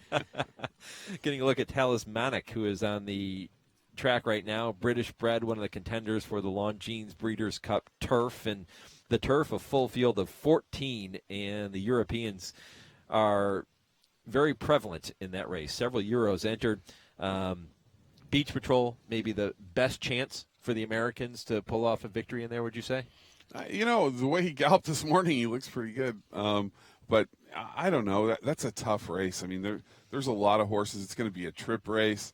I was quite taken with Sadler's Joy this morning, and I don't know, maybe that's my prejudice from having him be part of a pick four at Saratoga. I don't know. But I've seen that horse many, many times. I've watched him run a lot, and I just thought he looked exceptional this morning. He just looked like he knew something nobody else knew. And I like when horses get that look on their face.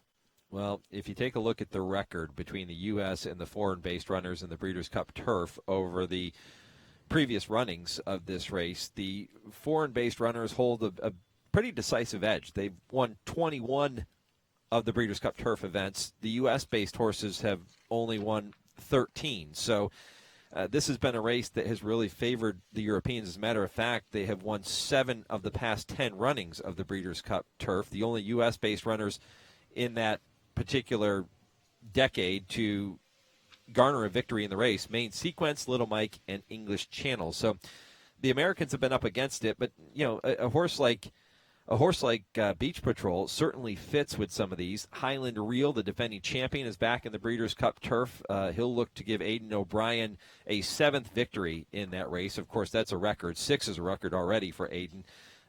Looking to add to an already lofty resume on his part. And, of course, you have Ryan Moore and Frankie Dettori in that race. There were just so many great angles and great things to talk about when you talk about the Breeders' Cup turf.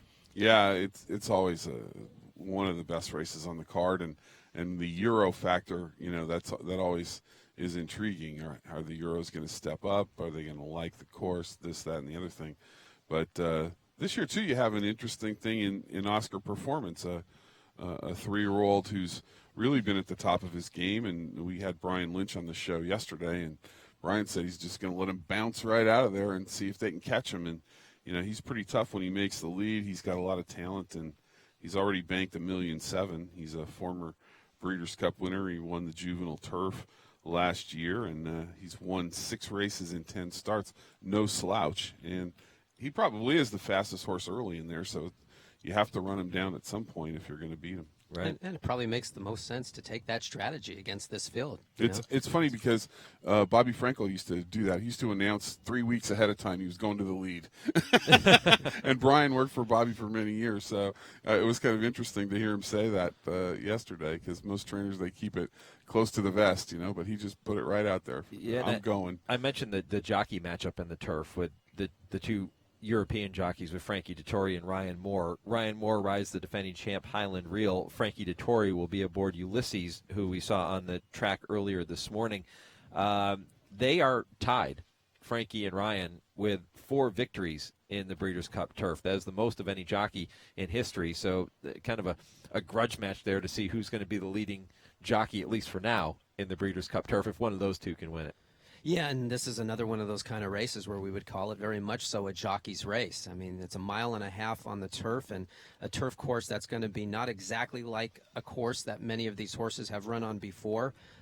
You know, I don't think Frankie's ever ridden at Del Mar, if I'm correct. Obviously, he's ridden all over the world, so it's not a big deal. But I don't believe he's ever ridden over the Del Mar turf course before. I think he's on a really nice horse in Ulysses. Here's another look at Talismanic as he makes his way down the stretch. I really like the way this horse has looked since he's come out here for his training this morning, and just kind of a big, good-looking horse that, of course, training over the dirt, but will be running in the turf. Seems to be handling himself well, and certainly not concerned about being out here at Del Mar in any way, shape, or form. Yeah, boy, we have seen some horses today who have that huge white blaze down their face, and you look at Talismanic head on, and his entire front of his face is white. I mean, that is a bold white stripe all the way down the front of his face. And that's not even the most unusual marking he's got. He's got a white knee. I wasn't sure what that was at Yeah, first. it almost looks like his knee looks like a softball. Yeah. You know, it looked like both of his front knees were like that. Well, weren't they? the one just has the white on the back of it. They both have Yeah. white on the back, but the Interesting markings. yeah, it's mesmerizing when you look at him. You just can't keep your eye off him. Yeah, Talismanic, a horse that has been right there in most of his races. He has 15 lifetime starts, 5 wins, 5 seconds, and a third. So a horse that certainly fits from that perspective. We'll see if he fits at this level in the Grade 1 Breeders' Cup Turf. He's stepping up a little bit for trainer Andre Fabre, but nobody better at getting a horse ready. And that 4-year-old son of Medaglia d'Oro, Talismanic, one of the contenders in this year's Breeders' Cup Turf. Guys, we're going to step away for another quick break. We're going to come back with more. Stay with us from Del Mar. This is the Breeders' Cup Countdown on the Horse Racing Radio Network, your exclusive home for the Breeders' Cup World Championships.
All right. We'll see Dale hopefully in the winner's circle after that Breeders' Cup Juvenile, That right? would Wouldn't be great? fantastic. Yeah, it'd be great to see.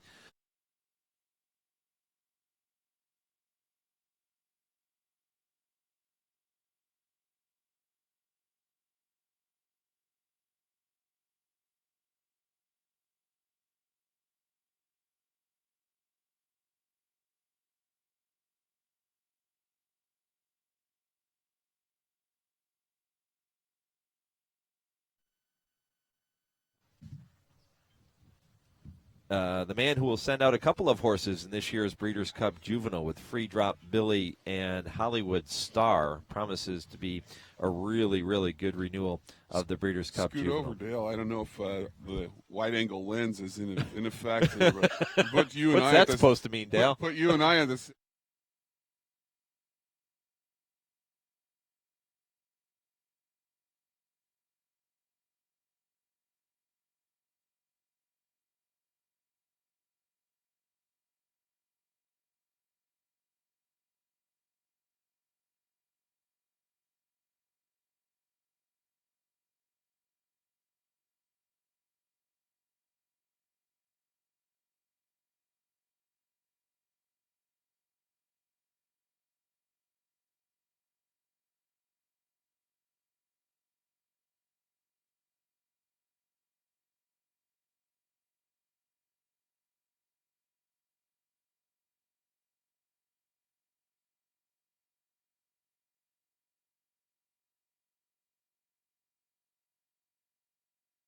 Day.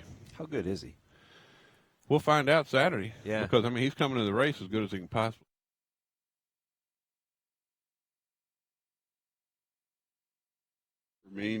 Well, I mean, everybody knows that Bolt Dior. Yeah. And then I'll tell you, then my next choice is Hollywood Star. He's doing good. He's not prejudiced. Yeah.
And being able to watch these workouts. This show is for you, and we enjoy bringing it your way here at breederscup.com and horseracingradio.net. And thank you for listening all over the world.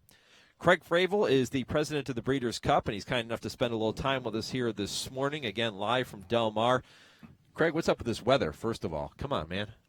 We're just trying to get the stuff out of the way that we don't like. So hopefully, I said last night at the post position draw, the thing about people in San Diego is they don't complain about the weather, but they constantly apologize for it. So if it's not absolutely perfect, we're dissatisfied here. You know, I told the story earlier in the program that the last time I came to Del Mar was a couple of years ago on opening weekend when it rained and poured for 2 days straight. And they took races off the turf, which never happens here. And I said, if it continues to rain here and it rains on Breeders' Cup Day, I'll never be allowed back in this place. Yeah, we will have to have somebody to blame. So better you than me. Well, happy Breeders' Cup, my friend. Yeah, you too. It's great to have you guys here. Yeah, it's great to be nice setup. Del Mar, You know, great setup. And good location. this has been a dream of mine, and I know yours for a long, long time. Since the Breeders' Cup started, I wanted the Breeders' Cup at Del Mar, obviously, because it's my track, and it was your track for many years. And can you believe that it's actually happening? Yeah, I'm still trying to remember whether you won it. Was it the VLVN? Was that your horse? Yeah, she won the Chula Vista, which is now the Clement Hirsch. Yeah. So good memory. I go way back with Jude. Yeah, we've known one another a long time, probably longer than we care to admit. Oh, man. So a few pounds ago. Talk about Del Mar as a venue for the Breeders' Cup. It's a boutique type of racetrack, right? A smaller, more intimate type of racetrack, but it seems to be a perfect fit. Well, we were talking about that the other day with some folks. The way this sets up for some of the events that we like to put on is really been spectacular. We have these two chalets down here at the west end of the grandstand. On a good day, you can see the ocean from the second floor, and it really helps space out the crowd. We're capping the attendance, so we're not going to. It's a different business model than it would be at Santa Anita or Churchill Downs, for example. But I think everybody who comes is going to have a great time. I think aside from the fact that the English guys feel like they brought English weather with them for a day, once the sun comes out, they're going to see what a great place this is. Yeah, it's beautiful, and regardless of what weather we have, racing at Del Mar is always an experience and fun, and the fans just really seem to have a good time. They may not even be into horse racing that much, but they come out for the social experience and have a good afternoon of sport. Well, I used to say that when I worked here, I said opening day was a party punctuated by some horse races. I think Breeders' Cup's sort of the flip side of that. It's a great 2 days of horse racing, and for my money, the best 2 days in the world, but punctuated by a really great event, surroundings, parties, atmosphere, and all that. But really, at the end of the day, I think for all of us, it's about the action on the racetrack. I'm looking forward to seeing that. Yeah, spend a little time talking about what people can expect when they come out to this year's Breeders' Cup. Well, I think, first of all, if they've never been here before, they're just going to enjoy a spectacular setting. Hopefully the food's going to be great. That's always a challenge when you're trying to feed 37,000 people. It'll operate a little differently than a normal race day here at Del Mar. If you don't have a ticket and you don't have prepaid parking, you're not going to get in. So you've got to plan ahead a little bit. If you're in the infield, that's where you'll be for the day, and you need to take one of the public shuttles to get here. We're providing those free of charge, and so it's operationally a little different than opening day would be. Capping attendance at 37,500 paid. So the idea is to make it comfortable, but still exciting, and a lot of vibe to it. And if the sense you get around town, people are excited to have the Breeders' Cup here, whether they're a hotel in Solana Beach or in downtown San Diego. People are happy that we're here. Breeders' Cup President Craig Fravel joining us here on the Horse Racing Radio Network and BreedersCup.com. Craig, one of the stars of the show is on the racetrack right now, actually being shown on the video feed, and that's Lady Eli, who will look to end her career with a victory in the filly and mare turf and avenge that narrow defeat to Queen's Trust last year when she was beaten just really a flared nostril in that great finish at Santa Anita. Boy, she has looked spectacular every morning on the racetrack. I saw her just on the monitor the other day going by, so I'm hoping they're headed this way and we'll get a look at her up close. But she struck me like a show horse. I have a daughter who's 13 who does hunters, and so you look for horses that, when they're trotting, like really stretch out and pick their feet up. And she's got a beautiful gait. Yeah, she's a beautiful filly. She looks sensational in the mornings here. Maybe Saul will let me have her for a show horse after she gets done. It only cost you a few bucks. I'm sure your daughter would love that. I guess I can bid on her, but what a great story too. This would be one of those stories that you could conceivably create a movie, right, about the whole saga that's surrounded Lady Eli, almost dying a couple of years ago when she was sick, and then coming back last year losing by a nose, and now the rematch with Queen's Trust this year. If she could go out on top and win her final career start, it would be really a storybook ending. Yeah, she's well on her way. Talking about the fields this year, very competitive racing, excellent. I mean, the Breeders' Cup always has great races, but this year seems pretty deep. Well, I was looking at those as we were drawing them last night and thinking, particularly late in the day on Saturday when you get to the sort of final four, if you will. Each of those races there's some standout horses in each one, but it's hard to separate them. Arrogate, Collected, Mubtahij. Let's hope Churchill runs a good race, and I think it's great for the Europeans to take a shot at the Classic. And then the mile and the turf are, top to bottom, really tough. I'm glad I'm not allowed to gamble on these things, because I would definitely lose. But I know there are a lot of people out there who are good at it, who are licking their chops to get at it. You've attracted a record number of foreign horses to this year's Breeders' Cup, and Josh Christian deserves a lot of credit for that. But talk about the Breeders' Cup approach and philosophy and the reasoning behind the fact that you've been able to get so many foreign horses here. When I started in 2011, one of the first things I did was go over to Europe. Spent 2 weeks there traveling around, and got a lot of feedback from people. Visited yards in Newmarket and went over to Ireland and met with the folks at Ballydoyle and at Coolmore, and there was a definite sense that American racing was in the minds of Europeans on the wane. That they just didn't have a high regard for us at the time. And so one of the things we wanted to do was be in a position to tell our story ourselves and go over there and have someone on the ground letting people know what's good about American racing. And I think, there are other things that we had nothing to do with that have helped a lot. Wesley Ward and the guys going over to Ascot and putting on good shows and having good showings there. A lot of the strides we've made at the Breeders' Cup in terms of medication reform and integrity and trying to make sure that, it's a level playing field for everybody. And so telling our story directly has been important. And most important is just rolling out the welcome mat. A lot of times people just want to be welcomed and invited. And so we try to make sure that the world and the U.S. and Canada horsemen know that this is the place for them, that they're welcome to be here. And you mentioned the medication reform, and I'm glad you brought that up because Breeders' Cup has kind of spearheaded that effort in our industry, and you've kind of taken the lead on that in some respects. Talk about what Breeders' Cup has done and what people can look forward to when they watch these races. Well, one of the things that we did, and this was before I got there, was 72-hour surveillance of horses. We make sure everyone's here on the grounds ahead of time. The veterinary teams, and this is a huge team effort. We get regulatory veterinarians from not just the United States, but around the world to look at horses every single day. And each of these horses is going to be gone over at least twice by our team of veterinarians as well as the regulatory veterinarians for the California Horse Racing Board. But I think the most significant thing we did this year was really amp up our out-of-competition testing program. And almost every horse that's going to be racing over the next week is going to have been tested out of competition within the last 6 months, not just the week they get here. We wanted to get them through the course of the summer and fall. And so, avoid problems before they come up is the best way to approach it, I think. Yeah, that's a great system. Also, one of the things I think that's helped the Breeders' Cup a lot is the Win and You're In program. And that's really made a huge difference to a lot of people that live far away from the venue. There's no doubt that people point for these races, the Breeders' Cup Challenge races, in an effort to get here. And so they've definitely changed behavior.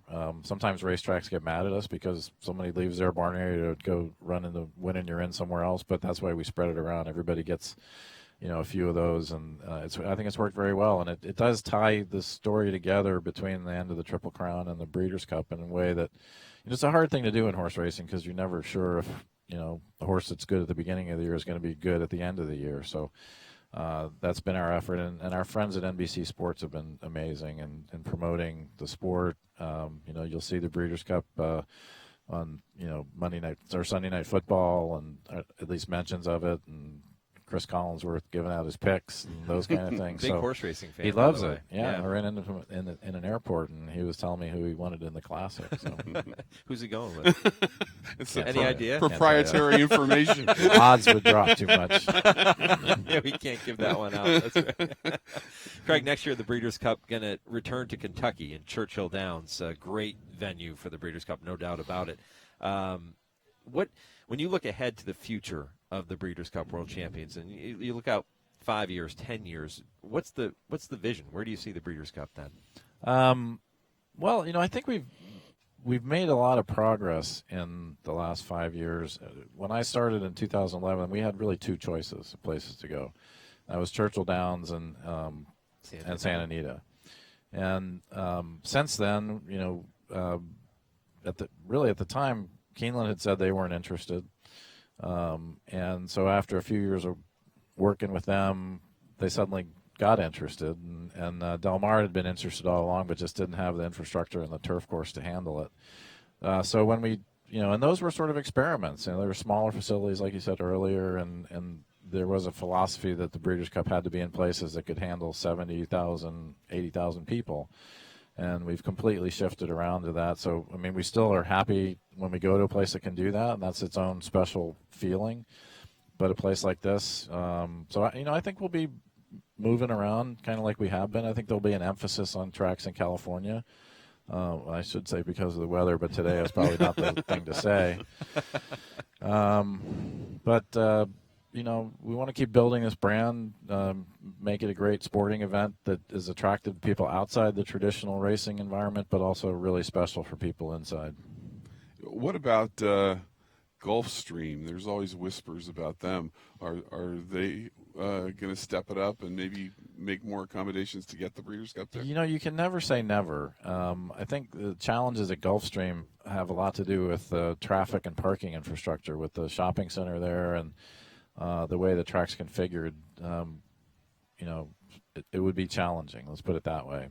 But we've done. Breeders' Cup at Keeneland was a challenge, and I think we pulled that one off. Yeah. And certainly here has its challenges, and we won't know until Saturday evening whether we pulled that off. But all indications are good. The Stronach Group has indicated a very profound interest in us going to Laurel Park. So I went and had a tour there in February, I believe. They've done some great things in fixing up, large parts of it. They have a lot of work still left to do. And I know you guys will probably ask me, everybody always asks me about New York. And Yeah. I think the short answer to that question is they've now got their governance issues behind them. I think they have a clear direction where they want to go and some plans to do some significant renovations at Belmont Park. And, I'm just one of 14 votes on our board, but it'd be great to do a Breeders' Cup back in New York when they've just completed their $250 million or $300 million renovation, whatever the number is. But, so I hope that can happen in my career. Yeah, well, Craig, you've done a tremendous job here with Breeders' Cup, and keep up the good work. We're happy to be here at Del Mar, and I don't know if you're aware of it, but this is actually the 11th consecutive year that we've been involved as the exclusive radio home of the Breeders' Cup, and very proud to be able to say that. So thank you so much. That's what $1 million rights fees will get you. See, that's what it's all about, right? Appreciate it, my friend. Thanks so for much. being Enjoy here. This the is Breeders' great. Cup. All right, Craig Fravel here on HRRN. We're going to step away for a quick break. We'll come back with more live from Del Mar. This is the Breeders' Cup Countdown presented by your Lexington area Jimmy John's.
Larry Colmus with the call. How about that call? Lady Eli, so impressive throughout so much of her career, and she gets up and wins the Diana 2 starts ago. That was at Saratoga. She won by a head that day. She would come back and win the Grade 2 Ballston Spa on August 26th. We will see her in action coming up on Saturday afternoon in the Filly and Mare Turf in what promises to be the last start of her brilliant career. She has won 10 of 13 lifetime starts. The only 3 defeats, well, she's been second in those, so you don't do much better than that. She has earned just shy of $3 million in purse money, and Lady Eli, one of the stars of the show, coming up here on Saturday afternoon. Happy to have you back with us on the Breeders' Cup Countdown, presented by your Lexington, Kentucky area Jimmy John's. Mike Penna alongside my usual entry mates, that is retired top trainer Jude Feld, a California native, and Jeff Bloom, former jockey, now racehorse owner with Bloom Racing, who has 2 horses in this year's Breeders' Cup. So a lot of things to look forward to for our team, including our coverage of the races Friday and Saturday. You can head over to horseracingradio.net to check out a complete schedule, horseracingradio.net. Going to be fun. A lot of fun. Yeah. It's already Breeders' fun. And look, the drizzling has stopped. Aren't you having fun? I'm having fun. I haven't Can't had you so tell? much fun in a long time. It's been great. These shows the last 2 days have been terrific. Curlin's approval on the track right now. For those of you watching on the video, you're getting a look at Curlin's approval in the Breeders' Cup Filly and Mare Sprint. And she has on, for those of you who can't see her, she has on bright yellow wraps around the bandages around her legs, and she has on the yellow blinkers too. So she is a lot of yellow. Very easy to see right now is Curlin's approval. She looks like a USC fan. Yeah, she does. A little bit of red on those blinkers too. You're right. Just a touch, mostly yellow. A lot of yellow. Easy to spot, as How you say. about her chances in the Filly and Mare Sprint? You know, I looked at her a long time, and she's got talent, and she's got a 106 Brisnet speed figure when she won the Princess Rooney, and we all know the Princess Rooney's not an easy race to win. Obviously, with her name, you know she's by Curlin, and that never hurt any horse. Last race was impressive. It wasn't a big race at Gulfstream, but obviously a nice prep. She got a 97 that day. She won by 4 3/4 in the barely even handicap. Carried 123 pounds that day. So I think she is a horse that she might be a little fringy, but she certainly could be in the exotic wagers and not without a chance to win it. She's won 7 of 13 lifetime and banked $500,000. All the fillies in this race like to win races. That's one thing they do have in common. They know how to find that winner's circle. Yeah. You know, the 7 furlong distance, I think, is going to be beneficial to a number of the fillies and mares in this race, and not so much to some others. You know, it's a tricky distance. It's still considered a sprint, but it's a long sprint, and some of these real exceptional sprinters kind of max out at 6.5. And then you have others who are middle distance horses that have enough speed to stay within contention and carry it, you know, through to that extra little bit of difference. But there's a huge difference between a half furlong when you're talking about a sprinter. Yeah, people don't think about that It ever, is but it big. really makes a big difference. Yeah. You have the defending champ Finest City in the Filly and Mare Sprint. You also have the favorite, number 11, Unique Bella, 9-5 on the morning line for Hall of Fame trainer Jerry Hollendorfer and Hall of Fame jockey Mike Smith. And Unique Bella has been simply sensational in her recent outings. She is 5 for 6 lifetime, her only defeat coming in her career debut at Santa Anita when she got off just a step slow, but she's rattled off 5 consecutive victories. And Jeff, you've seen her out here in California for her career. She's very, very good. Oh, I've seen her a lot. You know, I remember. Yeah. It's funny because the owners of Unique Bella, Don Alberto's stable, Fernando Diaz is their racing manager. I was with him here at Del Mar all day long, leading up to her debut, or not her debut, but to her maiden victory. Right. And there was so much hype around Unique Bella after that first start. She had been training like a good thing. And it was a day not altogether different than the weather it is today. Like, it was an odd sort of summer day where there was some wetness in fact, it started to rain, actually. And when we went down in the paddock to take a look at the horses, everybody ran because it was just all of a sudden it was buckets. Yeah. And he didn't really know how that was going to affect her. And sure enough, she just, ran them off their feet that day, and she hasn't looked back since. But there was a lot of anticipation coming into that race because she had been off since June. And when she ran, it was last year at the fall meet, not the summer meet. But she's an impressive filly. They've had their issues with her shins. That's why they had to back off her. And they sort of had to rush a little bit to get her ready for the Breeders' Cup this year. They got her ready in time to run in the LA Women. And I really do think that Jerry, in the back of his mind, had he had another race or had a little bit more time, that they would have actually pointed to the distaff as opposed to the sprint. You wouldn't have minded that, would you? Well, there was a lot of subliminal messages that were left in Jerry's car and in his office. And, Jerry, I'm sure, appreciated me helping him train this filly, because I want the best for him with this filly. Sure. And all along, and what's best is to put her in the distaff. Well, right? there's no Keep her away question from about Sky that. Diamonds. Yeah, but it's going to be a horse race, that's for sure. And she's a lovely filly, Unique Bella. I think whether she's sprinting or going through turns, it doesn't matter. She's just got a lot of talent, and she's the horse that everybody's going to think is the deserving favorite. Your filly, Sky Diamonds, breaks just to the outside of Unique Bella. And I mentioned Unique Bella in post number 11, so that means you're in post number 12. So going this distance, the 7/8 distance here at Del Mar, inside, outside, are you better off being on the far outside like that? Much better off at Del Mar in sprint races being on the outside. It's just, there's no question. It's a better spot to be in, and it's fortunate for us that Unique Bella is to the inside of us, as well as some of the others in this race. We drew favorably. We really wanted to be on the outside, and so that ended up being a real good situation for us. And I think at the 7 furlong distance anyways, that's going to really hit our filly right between the eyes. She's a very tactical filly. What's nice about Sky Diamonds is she's so versatile. She doesn't have to have things go her way. In particular, in the Rancho Bernardo, it doesn't really show up on paper, but from start to finish, nothing really went our filly's way, and she overcame that adversary with ease. And so it was a much better win than looks on paper.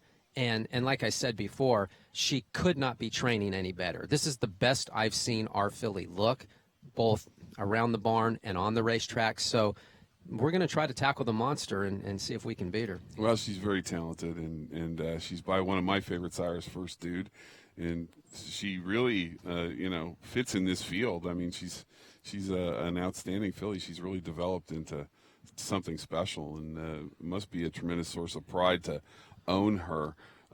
Unique Bella, very tough. She's, as you said, very nice filly. Interesting story about her. She is from the family of a man named Elliot Alexander, who I used to train for. And Elliot developed this family over the years. He started with a filly named Ward Dora that was racing at Caliente, and he bred her and bred up and up and up. And the family has just developed into a magnificent family and started many years ago. I would say probably maybe 40 years ago. And Elliot spent his whole life, he's in his 80s now, he still lives in Beverly Hills, and it's the pride and joy of his life, this family that he's developed out of this Caliente raced mare. Pretty cool. Yeah, how about that? And Caliente. Now, there's a racetrack I haven't heard referenced in quite some time. I used to go every some good weekend. racing back Oh, in yeah. the day. Yeah. Real And, good racing. I mean, Las Barrera would have one in the grade 1. He'd be down at Caliente. Yeah. the best side tacos, street tacos. Oh, no ever. question. No Bar question. none, right? Yeah, awesome. I think you could get like 20 tacos for 75 cents or something. I'm not sure what we were eating, but it didn't matter. I don't know where you were going, but yeah. Well, this was a long time ago. I know. It was great. It was a great place to race, and they had ties here with Del Mar Sure. for many years. No question. And it was a fun place, but just a memory now.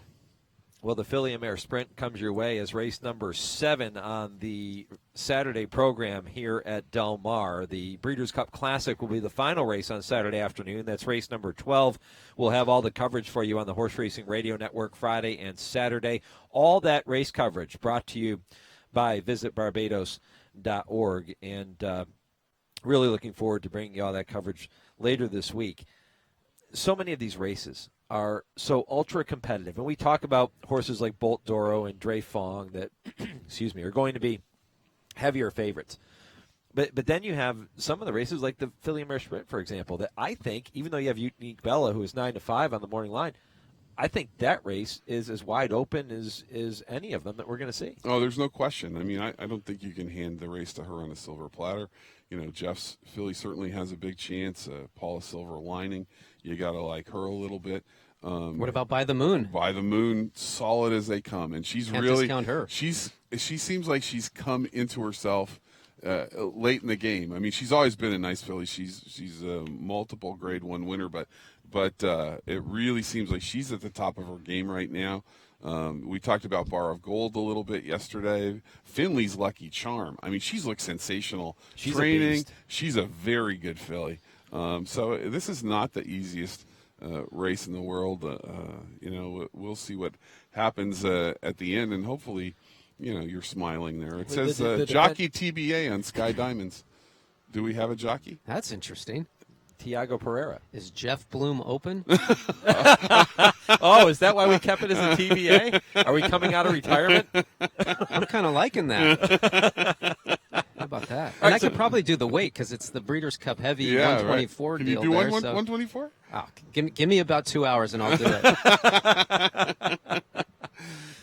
He'll be eating a lot of apples the next couple of days. What was the lightest that you ever wrote? I think I tacked as a 2-star bug at Aqueduct as an apprentice 104. Wow. It was either 104 or 105, and I don't remember how much weight I had to pull to get down to that. Wow. What's the minimum here in California now? Is it 118? They've raised the weight substantially. Yeah, I think it's 118. I don't know the exact number, but it's certainly much higher than. I mean, back when I was writing, if you didn't tack 114 as a journeyman, guys weren't going to use you. Right. Now, I mean, it's sort of standard for a guy to be riding at 19, 20, 21. And it's much healthier. It's, Well, there's no it's healthier for the human being, for the jockey. Sure. And it's better for the horse, right? Because you have live weight on the horse. It's not the dead weight, as they call it. With the live weight's weight better that's in than the dead weight, saddle. no question. That's a Right. much better way to go. It's just how much of that live weight. But yes, look, I'm a big supporter of raising the scale of weights. They were ridiculously low for far too long. The problem is that some of these guys get up to that new 19 or 20, and then they sort of push it along to 22, 23, 24, which is Right. easy to do. I mean, because it's 2017. Not very many athletes that are competing at this level with this kind of physical demanding type of situation can be 110 pounds. Right. Just doesn't match up. Yeah. Okay, so you mentioned TBA is what was showing on the video monitors as the First I've rider. seen. But Tiago Pereira Of course. is going to be aboard Sky Diamonds. But if you're riding Sky Diamonds from that outside post, you're not the far outside, but Yeah. you're in post 12. There's 14 horses in the race. What's your strategy? How are you doing? You get Unique Bella to your inside. How are you going to ride her, Jeff? Well, I don't want to let on to what that strategy might be. come on, man. Come on. Close my eyes, hold on. Is there a strategy going into the Yeah, Philly Mare Sprint race? Is there one? I mean, there's always strategy and sort of planning as to what you would like to see unfold in terms of what the pace is going to look like and where you're going to be positioned or where you might be able to sort of dictate where other horses end up. It is beneficial to us, I think, that Unique Bella's to our inside. That's a good thing in terms of whether we break better than she does and that kind of stuff. But I will say something. Tiago Pereira, which I don't know why it wasn't listing his name there, absolutely fits Sky Diamonds like a glove. They are the perfect match, jockey and horse. They have been since day one. Tiago comes out and works her in the morning. The filly loves him. He loves her. He rides her with such confidence. And Tiago's a great rider. I think he's one of the more below-the-radar exceptional riders here on the Southern California circuit. He does a fantastic job. And this will be his first Breeders' Cup mount. How about that? I'm sure there'll be a few butterflies there for Tiago as he goes into the gate for that race. I'll take care of the butterflies for him. I'll carry the You'll have butterfly plenty of load. those? Yeah. He's Just a look for a journeyman. net in the paddock. Yeah. All right, we're going to get to another break. When we come back, we'll talk more about the Breeders' Cup World Championships from Del Mar. This is the Breeders' Cup Countdown on the Horse Racing Radio Network, your exclusive home for the Breeders' Cup World Championships.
Dre Fong, so impressive in winning last year's Breeders' Cup Sprint. He is back to defend his title on Saturday afternoon here at Del Mar, and we are back with you on the Breeders' Cup Countdown Show, presented by your Lexington, Kentucky area Jimmy Johns here on the Horse Racing Radio Network. For those of you watching the video stream, that is available on our website, horseracingradio.net, and at breederscup.com. We are happy to have you with us wherever you are watching or listening anywhere in the world, and been a lot of fun here this morning. Still expecting to visit with Dallas Stewart. He's texting me here, and he said he's going to try and make it over in a little bit, so it'll be good to talk to Dallas about Forever Unbridled and Give Me a Minute, who goes to the post in the Breeders' Cup Juvenile. In the meantime, we're getting a look at Lady Aurelia standing on the racetrack now. She did the same thing yesterday, guys, where she came out and just stood here in this fashion, no saddle. And this is one of the leading contenders, matter of fact, the favorite for the Breeders' Cup Turf Sprint. Yeah, it looks like she's going to pony a lap or something. Wesley just standing there admiring her. She's looking fantastic. In the morning's training, her work Sunday was sensational. And Wesley looks happy. oh, yeah. Wesley has the world by a string. Okay. he's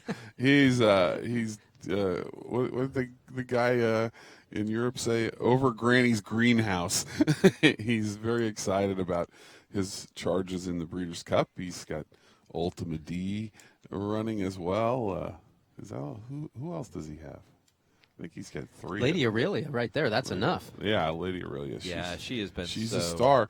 She is so a good. star. That's an Yeah. interesting storyline too. The fact that the two major contenders in the sprint race, the turf sprint race, are Phillies. fillies. Yeah. yeah. Yeah, it is. Lady Aurelia and Marcia, the two buzz horses in that race. And, Wesley not it afraid will- to run fillies against the boys. No, I mean, that's never, something he does never. quite No. frequently. Hey, we were talking. And Marcia defeated Lady Aurelia last time out Yeah, overseas. So, yeah, they get a rematch here in the turf sprint. We were talking earlier about jockey weights. When you look there on the track with Lady Aurelia and trainer Wesley Ward looking on, and Eclipse Award winning apprentice jockey Wesley Ward. We were talking about doing weights, and Wesley was riding during the days when you had to do light. Can you imagine looking at Wesley and seeing that guy tacking 108, 109 pounds? No, He's not grown a little since then. He's grown a little. He's not a fat guy. No, right? he's just a big guy. He's just bigger than How 108. is that guy leading Eclipse Award or Eclipse Award winning apprentice jockey? Right. You see him. Did he ride for you, Jude?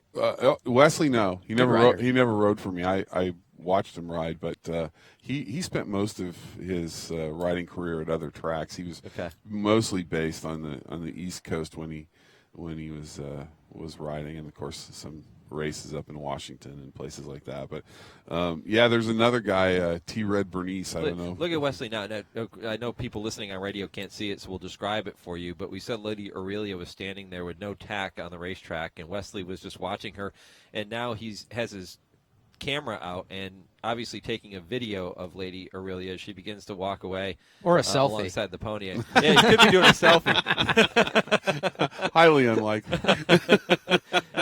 But I That- love I mean, that. How cool is that? He's such a taking a fan. video of his filly. He's got a big smile on his face. Yeah. He's enjoying the whole experience. Yeah, there's Love seeing that. no question about it. No Yeah, question it's about great. I mean, just you could tell he's totally in love with her, and why wouldn't he be? She has been so spectacular. She's undefeated in 2 starts here in the United States, both of those coming at Keeneland in Lexington, Kentucky, and now she'll try to add a 3rd victory in the States at Del Mar on Saturday afternoon.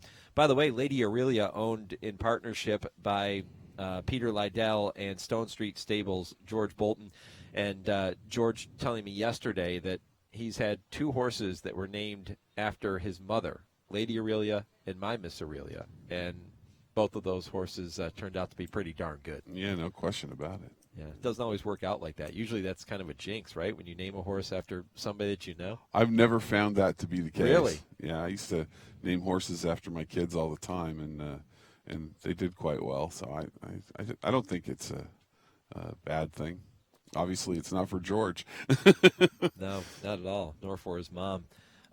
He said the cool thing when Lady Aurelia won overseas is that he got the trophy presentation, and all the royalty was there to present him with the trophy. And, he said he came walking in, he had a cap on or whatever, and they made him take his hat off before he could get the trophy because I guess the Queen was going to be there. And you can't wear a cap in front of the Queen.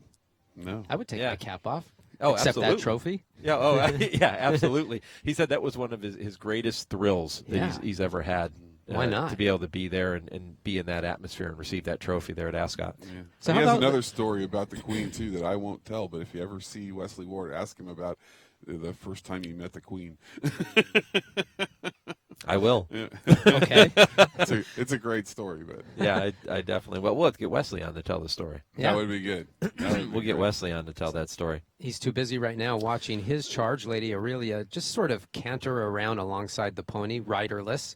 Not something you frequently would see for Breeders' Cup horses coming out and doing their training by way of being ponied on the racetrack. Not such an odd occurrence in general, but typically not the traditional way to have a horse train leading up to a Breeders' Cup. The great trainer Bobby Frankel, he was a big fan of ponying, and back in the day, he had a big strapping colt. Maybe he was a gelding. I think he was a gelding. Johnny's Image was his name, and he was a big chestnut, and he used to win lots of stakes, mainly just ponying, breezing occasionally, and running.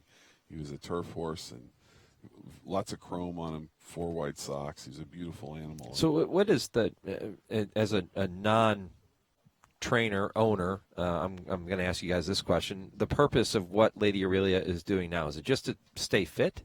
Yeah, that's all she's doing, right? It's a light exercise. It helps to freshen horses up. There's no rider on them. They're close to another horse. There's lots of benefits. Some of them are more esoteric than others. Look how her coat looks in her muscles. Yeah, she looks like the Breeders' Cup Bay Corchet too. She looks fantastic. She's giving her handler a little bit of a time right here. I mean, she's not difficult to manage, but she's definitely feeling good. She's feeling her oats. I think that's Blake Heap on the pony. I'm not sure, but it kind of looks like Blake. Yeah, her coat just boy, she is glistening. Yeah, she's beautiful. She has she's looked so spectacular here, just outstanding. Yeah, Lady Aurelia going through her paces now here at Del Mar, and again, the favorite for the Breeders' Cup Turf Sprint, and one of the more contentious races on the program. They're all contentious, but this one certainly contentious as well, and looking forward to seeing Lady Aurelia go to the post in there on Saturday afternoon. Mike Penna, Jude Feld, and Jeff Bloom taking you through this morning here at Del Mar. Don't forget, we're back tomorrow morning as well. That's 7 a.m. Pacific, 10 a.m. Eastern. We'll be here Thursday morning at the very same time, and then Friday and Saturday we're back with all of our race coverage, and you can watch us and listen to us worldwide on our website, horseracingradio.net. I told people that when they decided to put us on camera for the Breeders' Cup program, that they were really putting that face for radio theory to the test. Agree? No question. Hard to disagree. And then we threw him another curveball with Dale Romans this morning. Right, yeah, poor Dale. Yeah, he was looking sharp though. Dale had it. He had it on his going on. He had a nice shirt on. He was ready for the Breeders' Cup. Yeah, he is ready for the Breeders' Cup. You know, it's funny. Dale said that he would be interested at some point with helping us out on our race coverage, doing some interviews from the paddock and the winner's circle. Can you imagine that? Yes. How great would that be? You got to do it. That's usually your role. You want to give it over to Dale Romans for a little bit? Right now, yeah. Remember? I think that would be tremendous radio. I agree. Remember the day he opened our Breeders' Cup lead-in show at Keeneland? Yeah. Remember that? That was outstanding. That was Yeah, he opened it and he said, "Hi, this is Dale Romans, and I've hijacked the show. You're listening to the Dale Romans show." What was Dale's quote to me when we were talking to new hitters in the Preakness? Was it last year or the year before? And it was something about, I think it was I'm here for the crab cakes or something like that. You know, everybody has a philosophical discussion on, whether, you can beat the Derby horse, this and that. And he was there for the crab cakes. Yeah. It was something like that. Yeah. Brilliant. Just outstanding. Well, he's a great guy, and the more you talk to him, the more you appreciate him, and he's an excellent horseman and a very thoughtful trainer. But he likes to cut up and have a good time, and he certainly likes to eat, and he's just an all around great guy. We had a chance to talk to a trainer yesterday that's a lot of fun. That was Brian Lynch, who joined us yesterday morning, and great guy. Yeah, from Australia. He has that great accent, and somebody who likes to really have some fun when his horses win, and even when they don't win. We like that guy. Yeah, no, he's very cool, and another guy that's just an outstanding trainer, very contemplative about his horses, and knows where they're all. What they're all doing wherever he is. All right, and as Lady Aurelia wraps up her morning jog, we'll step away for a quick break. We'll be back with more from Del Mar. This is the Breeders' Cup Countdown presented by your Lexington area Jimmy John's.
Larry Colmus with the call. Gun Runner, your favorite for this year's Breeders' Cup Classic. So dominant that day. He was dominant in so many of his races here this past summer.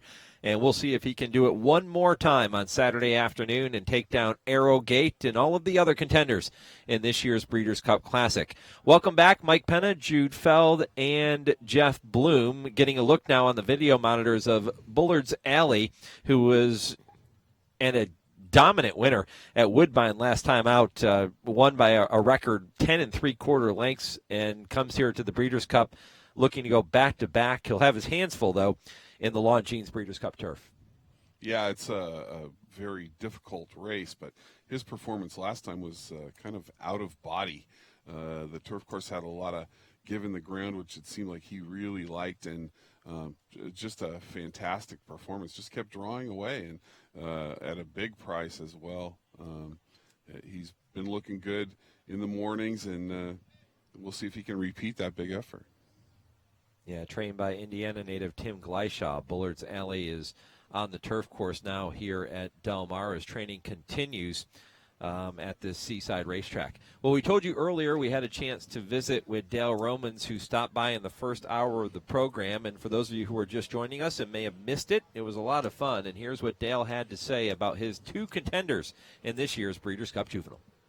The man who will send out a couple of horses in this year's Breeders' Cup Juvenile with Free Drop Billy and Hollywood Star promises to be a really, really good renewal of the Breeders' Cup Scoot Juvenile. over, Dale. I don't know if the wide-angle lens is in effect. But you and What's I that supposed to mean, Dale? Put you and I on the same table. Not room for anybody else. I thought it was just radio. Come on, we got cameras and everything. Now we're going to a whole other level. I got a face for radio. That's why I always like to come talk to you all. Yeah, we're putting that theory to the Well, test. you got a these nice next dress 9 days. shirt on today. You look Yeah. good. We're ready to roll here. Happy Breeders' Cup, my friend. Thank you. Yeah, Thank you. It's we're always back. exciting to be here. Your horse looks spectacular on the track this morning. Yeah, he's doing super. I mean, they're both doing super. But Free Drop, he turns everybody's head with that big white face and those white legs, and he's hard to hide. But you try. Well, yeah, we get him out here early, but everybody. No, you want to show those kind off. You want everybody seeing those. His last race was just spectacular. Keeneland, talk about that race. It was a big effort. I mean, it was. I mean, he settled back. He took the dirt. He did, learned what we wanted him to learn. And when it came time to kick home, he was there for Robbie, and he just was opening up down the lane. It was a pretty exciting day. How good is he?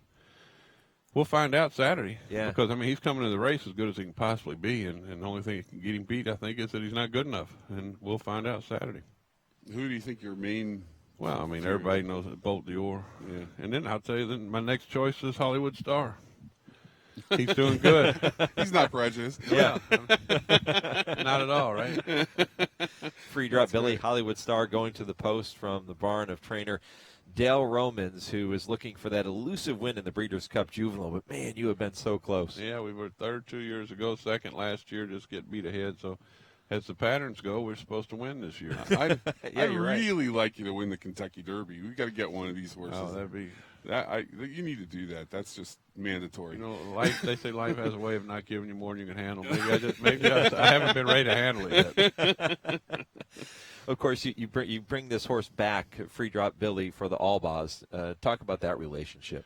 Well, it's been good. I mean, they go all the way back to the Patio Prado days. They were a partner in Patio Prado with Donegal, and then spun off on their own, and it's been really good. We've already been to 2 Kentucky Derbies for them, and this will be the 3rd Breeders' Cup Juvenile in a row. And we got a good program together. A lot of good people that work with them and pick out the yearlings. They only bought 5 last year, and they came up with 3 stake horses, so it was pretty good. What's that like, knowing that you're going to get some nice 2-year-olds every year? It makes life pretty good through the winter when you get to keep calling back and asking how they're doing and checking up on them, and it makes for a good winter. It's always exciting when you have young horses coming along. You have a pipeline like that. Do they spend the winter in Florida? The horses spend the winter in Ocala, and Allball spends the winter in Florida. We all spend the winters in Florida, and then they come up to us about a week out from Derby.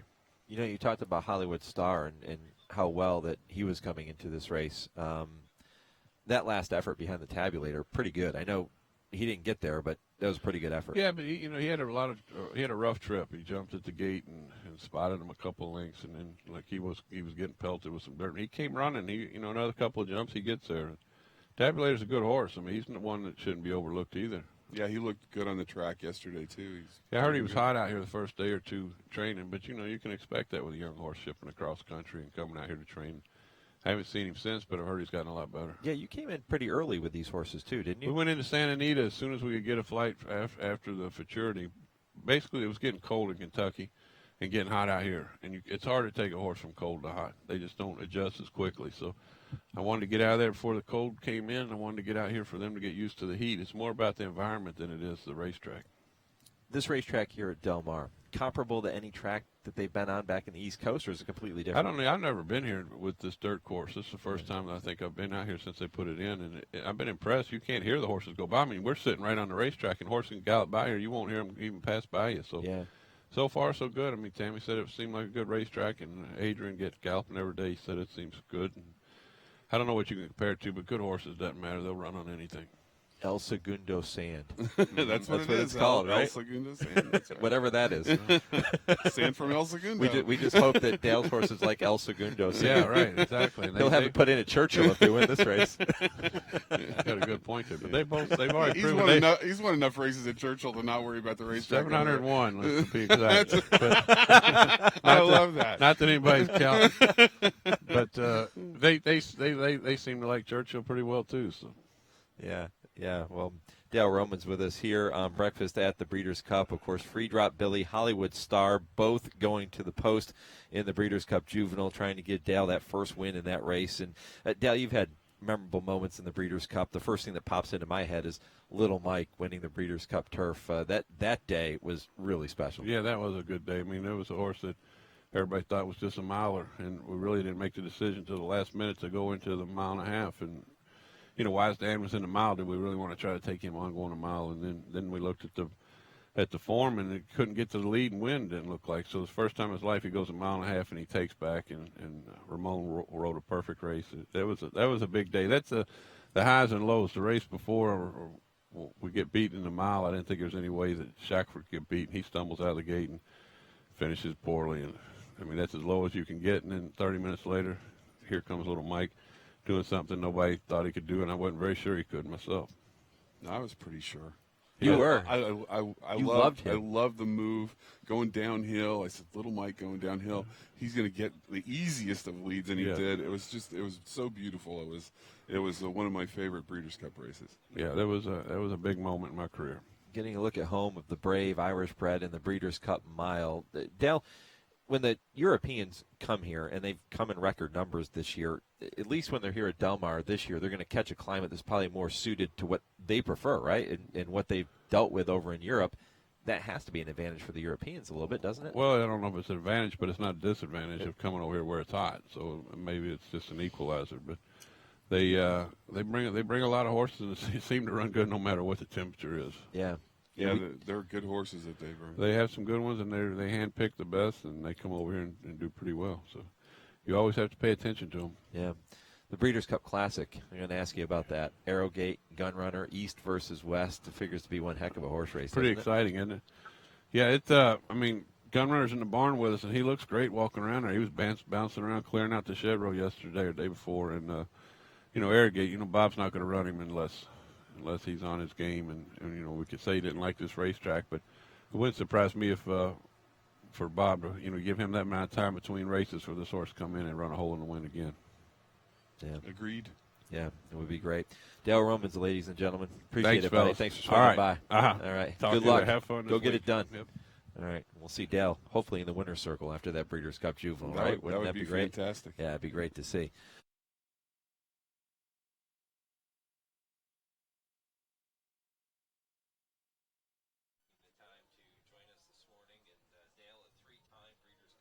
You remember he won the Juvenile Phillies Turf with Tappett's Fly in 2009. He won the Mile in 2011 with Court Vision, and then came back in 2012 with Little Mike to take the Turf. So hoping to add a fourth victory to his resume coming up on Saturday. Yeah, that's a pretty special bunch of races there, and if he can pull this one off, another win in the chain. Yeah, it'd be great to see.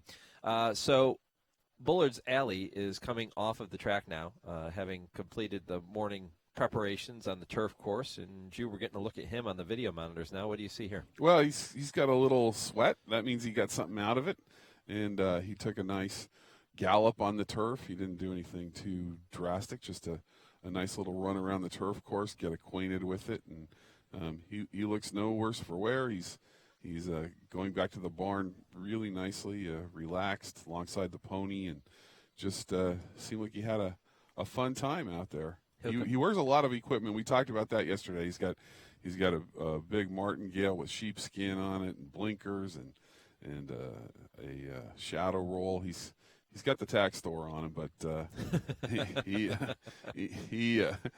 seems to get around there good, and he did nothing foolish. He was absolutely perfect the whole way. He'll compete in the Breeders' Cup Turf, which is the race preceding the Breeders' Cup Classic. And if you are just joining us and didn't catch this earlier, 11 horses were entered into the Classic yesterday. The favorites roll going to Gunrunner at odds of 9-5. He'll break from post position number 5. Arrowgate, last year's winner, and a horse that earlier this season many people were saying may be the greatest horse that we have ever seen in the sport of thoroughbred racing. Yeah, even greater than Secretariat and Man of War. Well, Arrowgate is not even favored on the morning line in this year's Classic. He is 2-1, second choice from post 1. And Jude, as we touched on earlier, that was somewhat inconceivable just a few months ago. Yeah, well, horses have good days and bad days just like people do. Nobody gets up 100% every day of the week, and Arrowgate really only had the one bad outing was the San Diego. He really didn't fire that day, but the next race he ran pretty well. He only got beat a half a length by Collected, who's a fine horse, and he had a little greenness in that run too. He fell back a little bit on the turn and then came on again, so I think he's going to be okay. I really like him in this race. I think he's going to be very tough to beat. And I was, quoted as saying that he was the best horse that I've seen in my lifetime, and I still hold true to that. Wow. Arrowgate 2-1 from the inside post position. Number 2 in the Classic, War Decree at 30-1. Number 3, Win the Space, also 30-1. Number 4, another long shot in War Story, who is 30-1. Number 5, Gunrunner, 9-5 is your favorite. Moob Tahij, one of 4 for Hall of Fame trainer Bob Baffert, who will compete in the Classic, is 12. Churchill, the Irish bred for Aidan O'Brien. Ryan Moore is in the irons. They're 15-1 in the Classic. Number 8 is West Coast, the 3-year-old from the Baffert barn. Travers Stakes winner, 6-1. Gunnevera, another 3-year-old, breaks from post 9. He is 30-1. Pavel, yet another 3-year-old, 20-1 from post 10. And Collected, 6-1 from the outside post number 11 under Martin Garcia. Keep in mind, Collected knocked off Arrowgate last time out. Yes, he did.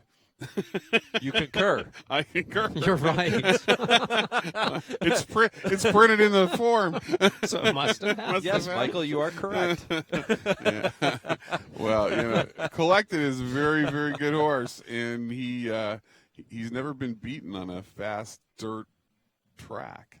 So the weather could have a certain amount of incident with him. Huh? Yeah, should be. Unlikely weather interesting. will be an issue. Yeah. We certainly hope Come not. Breeders' Cup Classic. All right, well, we are getting ready to wrap up this edition of the Breeders' Cup Countdown Show and Breakfast at Breeders' Cup, presented by your Lexington, Kentucky area Jimmy John's. We'll get to one final break, and we'll come back with more. This is Breakfast at Breeders' Cup and the Breeders' Cup Countdown, live from Del Mar on the Horse Racing Radio Network, your exclusive home for the Breeders' Cup World Championships.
Mike Penna, Jude Feld, and Jeff Bloom back with you on the Breeders' Cup Countdown Show, presented by your Lexington, Kentucky area Jimmy John's, getting ready to wrap up this Tuesday edition of the program as we edge closer to the 34th Breeders' Cup World Championships at Del Mar in Southern California.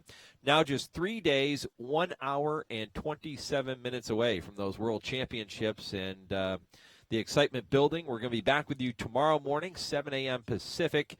That's 10 a.m. Eastern. You can watch us live on our website, horseracingradio.net. You can watch us at breederscup.com. And looking forward to bringing you that action tomorrow and on Thursday morning as well, before we segue into all of our race coverage, which comes your way Friday and Saturday afternoons. Action-packed. Action-packed indeed. And Jeff Bloom, the man with the Sky Diamonds hat on, has 2 horses entered into the Breeders' Cup under his Bloom Racing. And we talked about them earlier in the show, and looking forward to seeing them run. Looking forward to the showdown between Arrowgate and Gunrunner in the Breeders' Cup Classic. You just heard the clip of Mubtahij winning impressively at Santa Anita last time out. One of 4 horses entered by Bob Baffert, who looks for a 4th consecutive win in the race.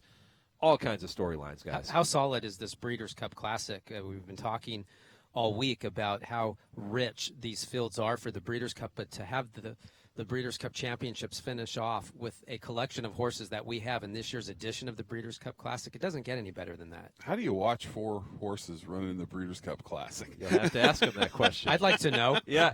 I'd like to find out. Yeah, wouldn't that be cool? That's a good problem to have. Yeah. Yeah.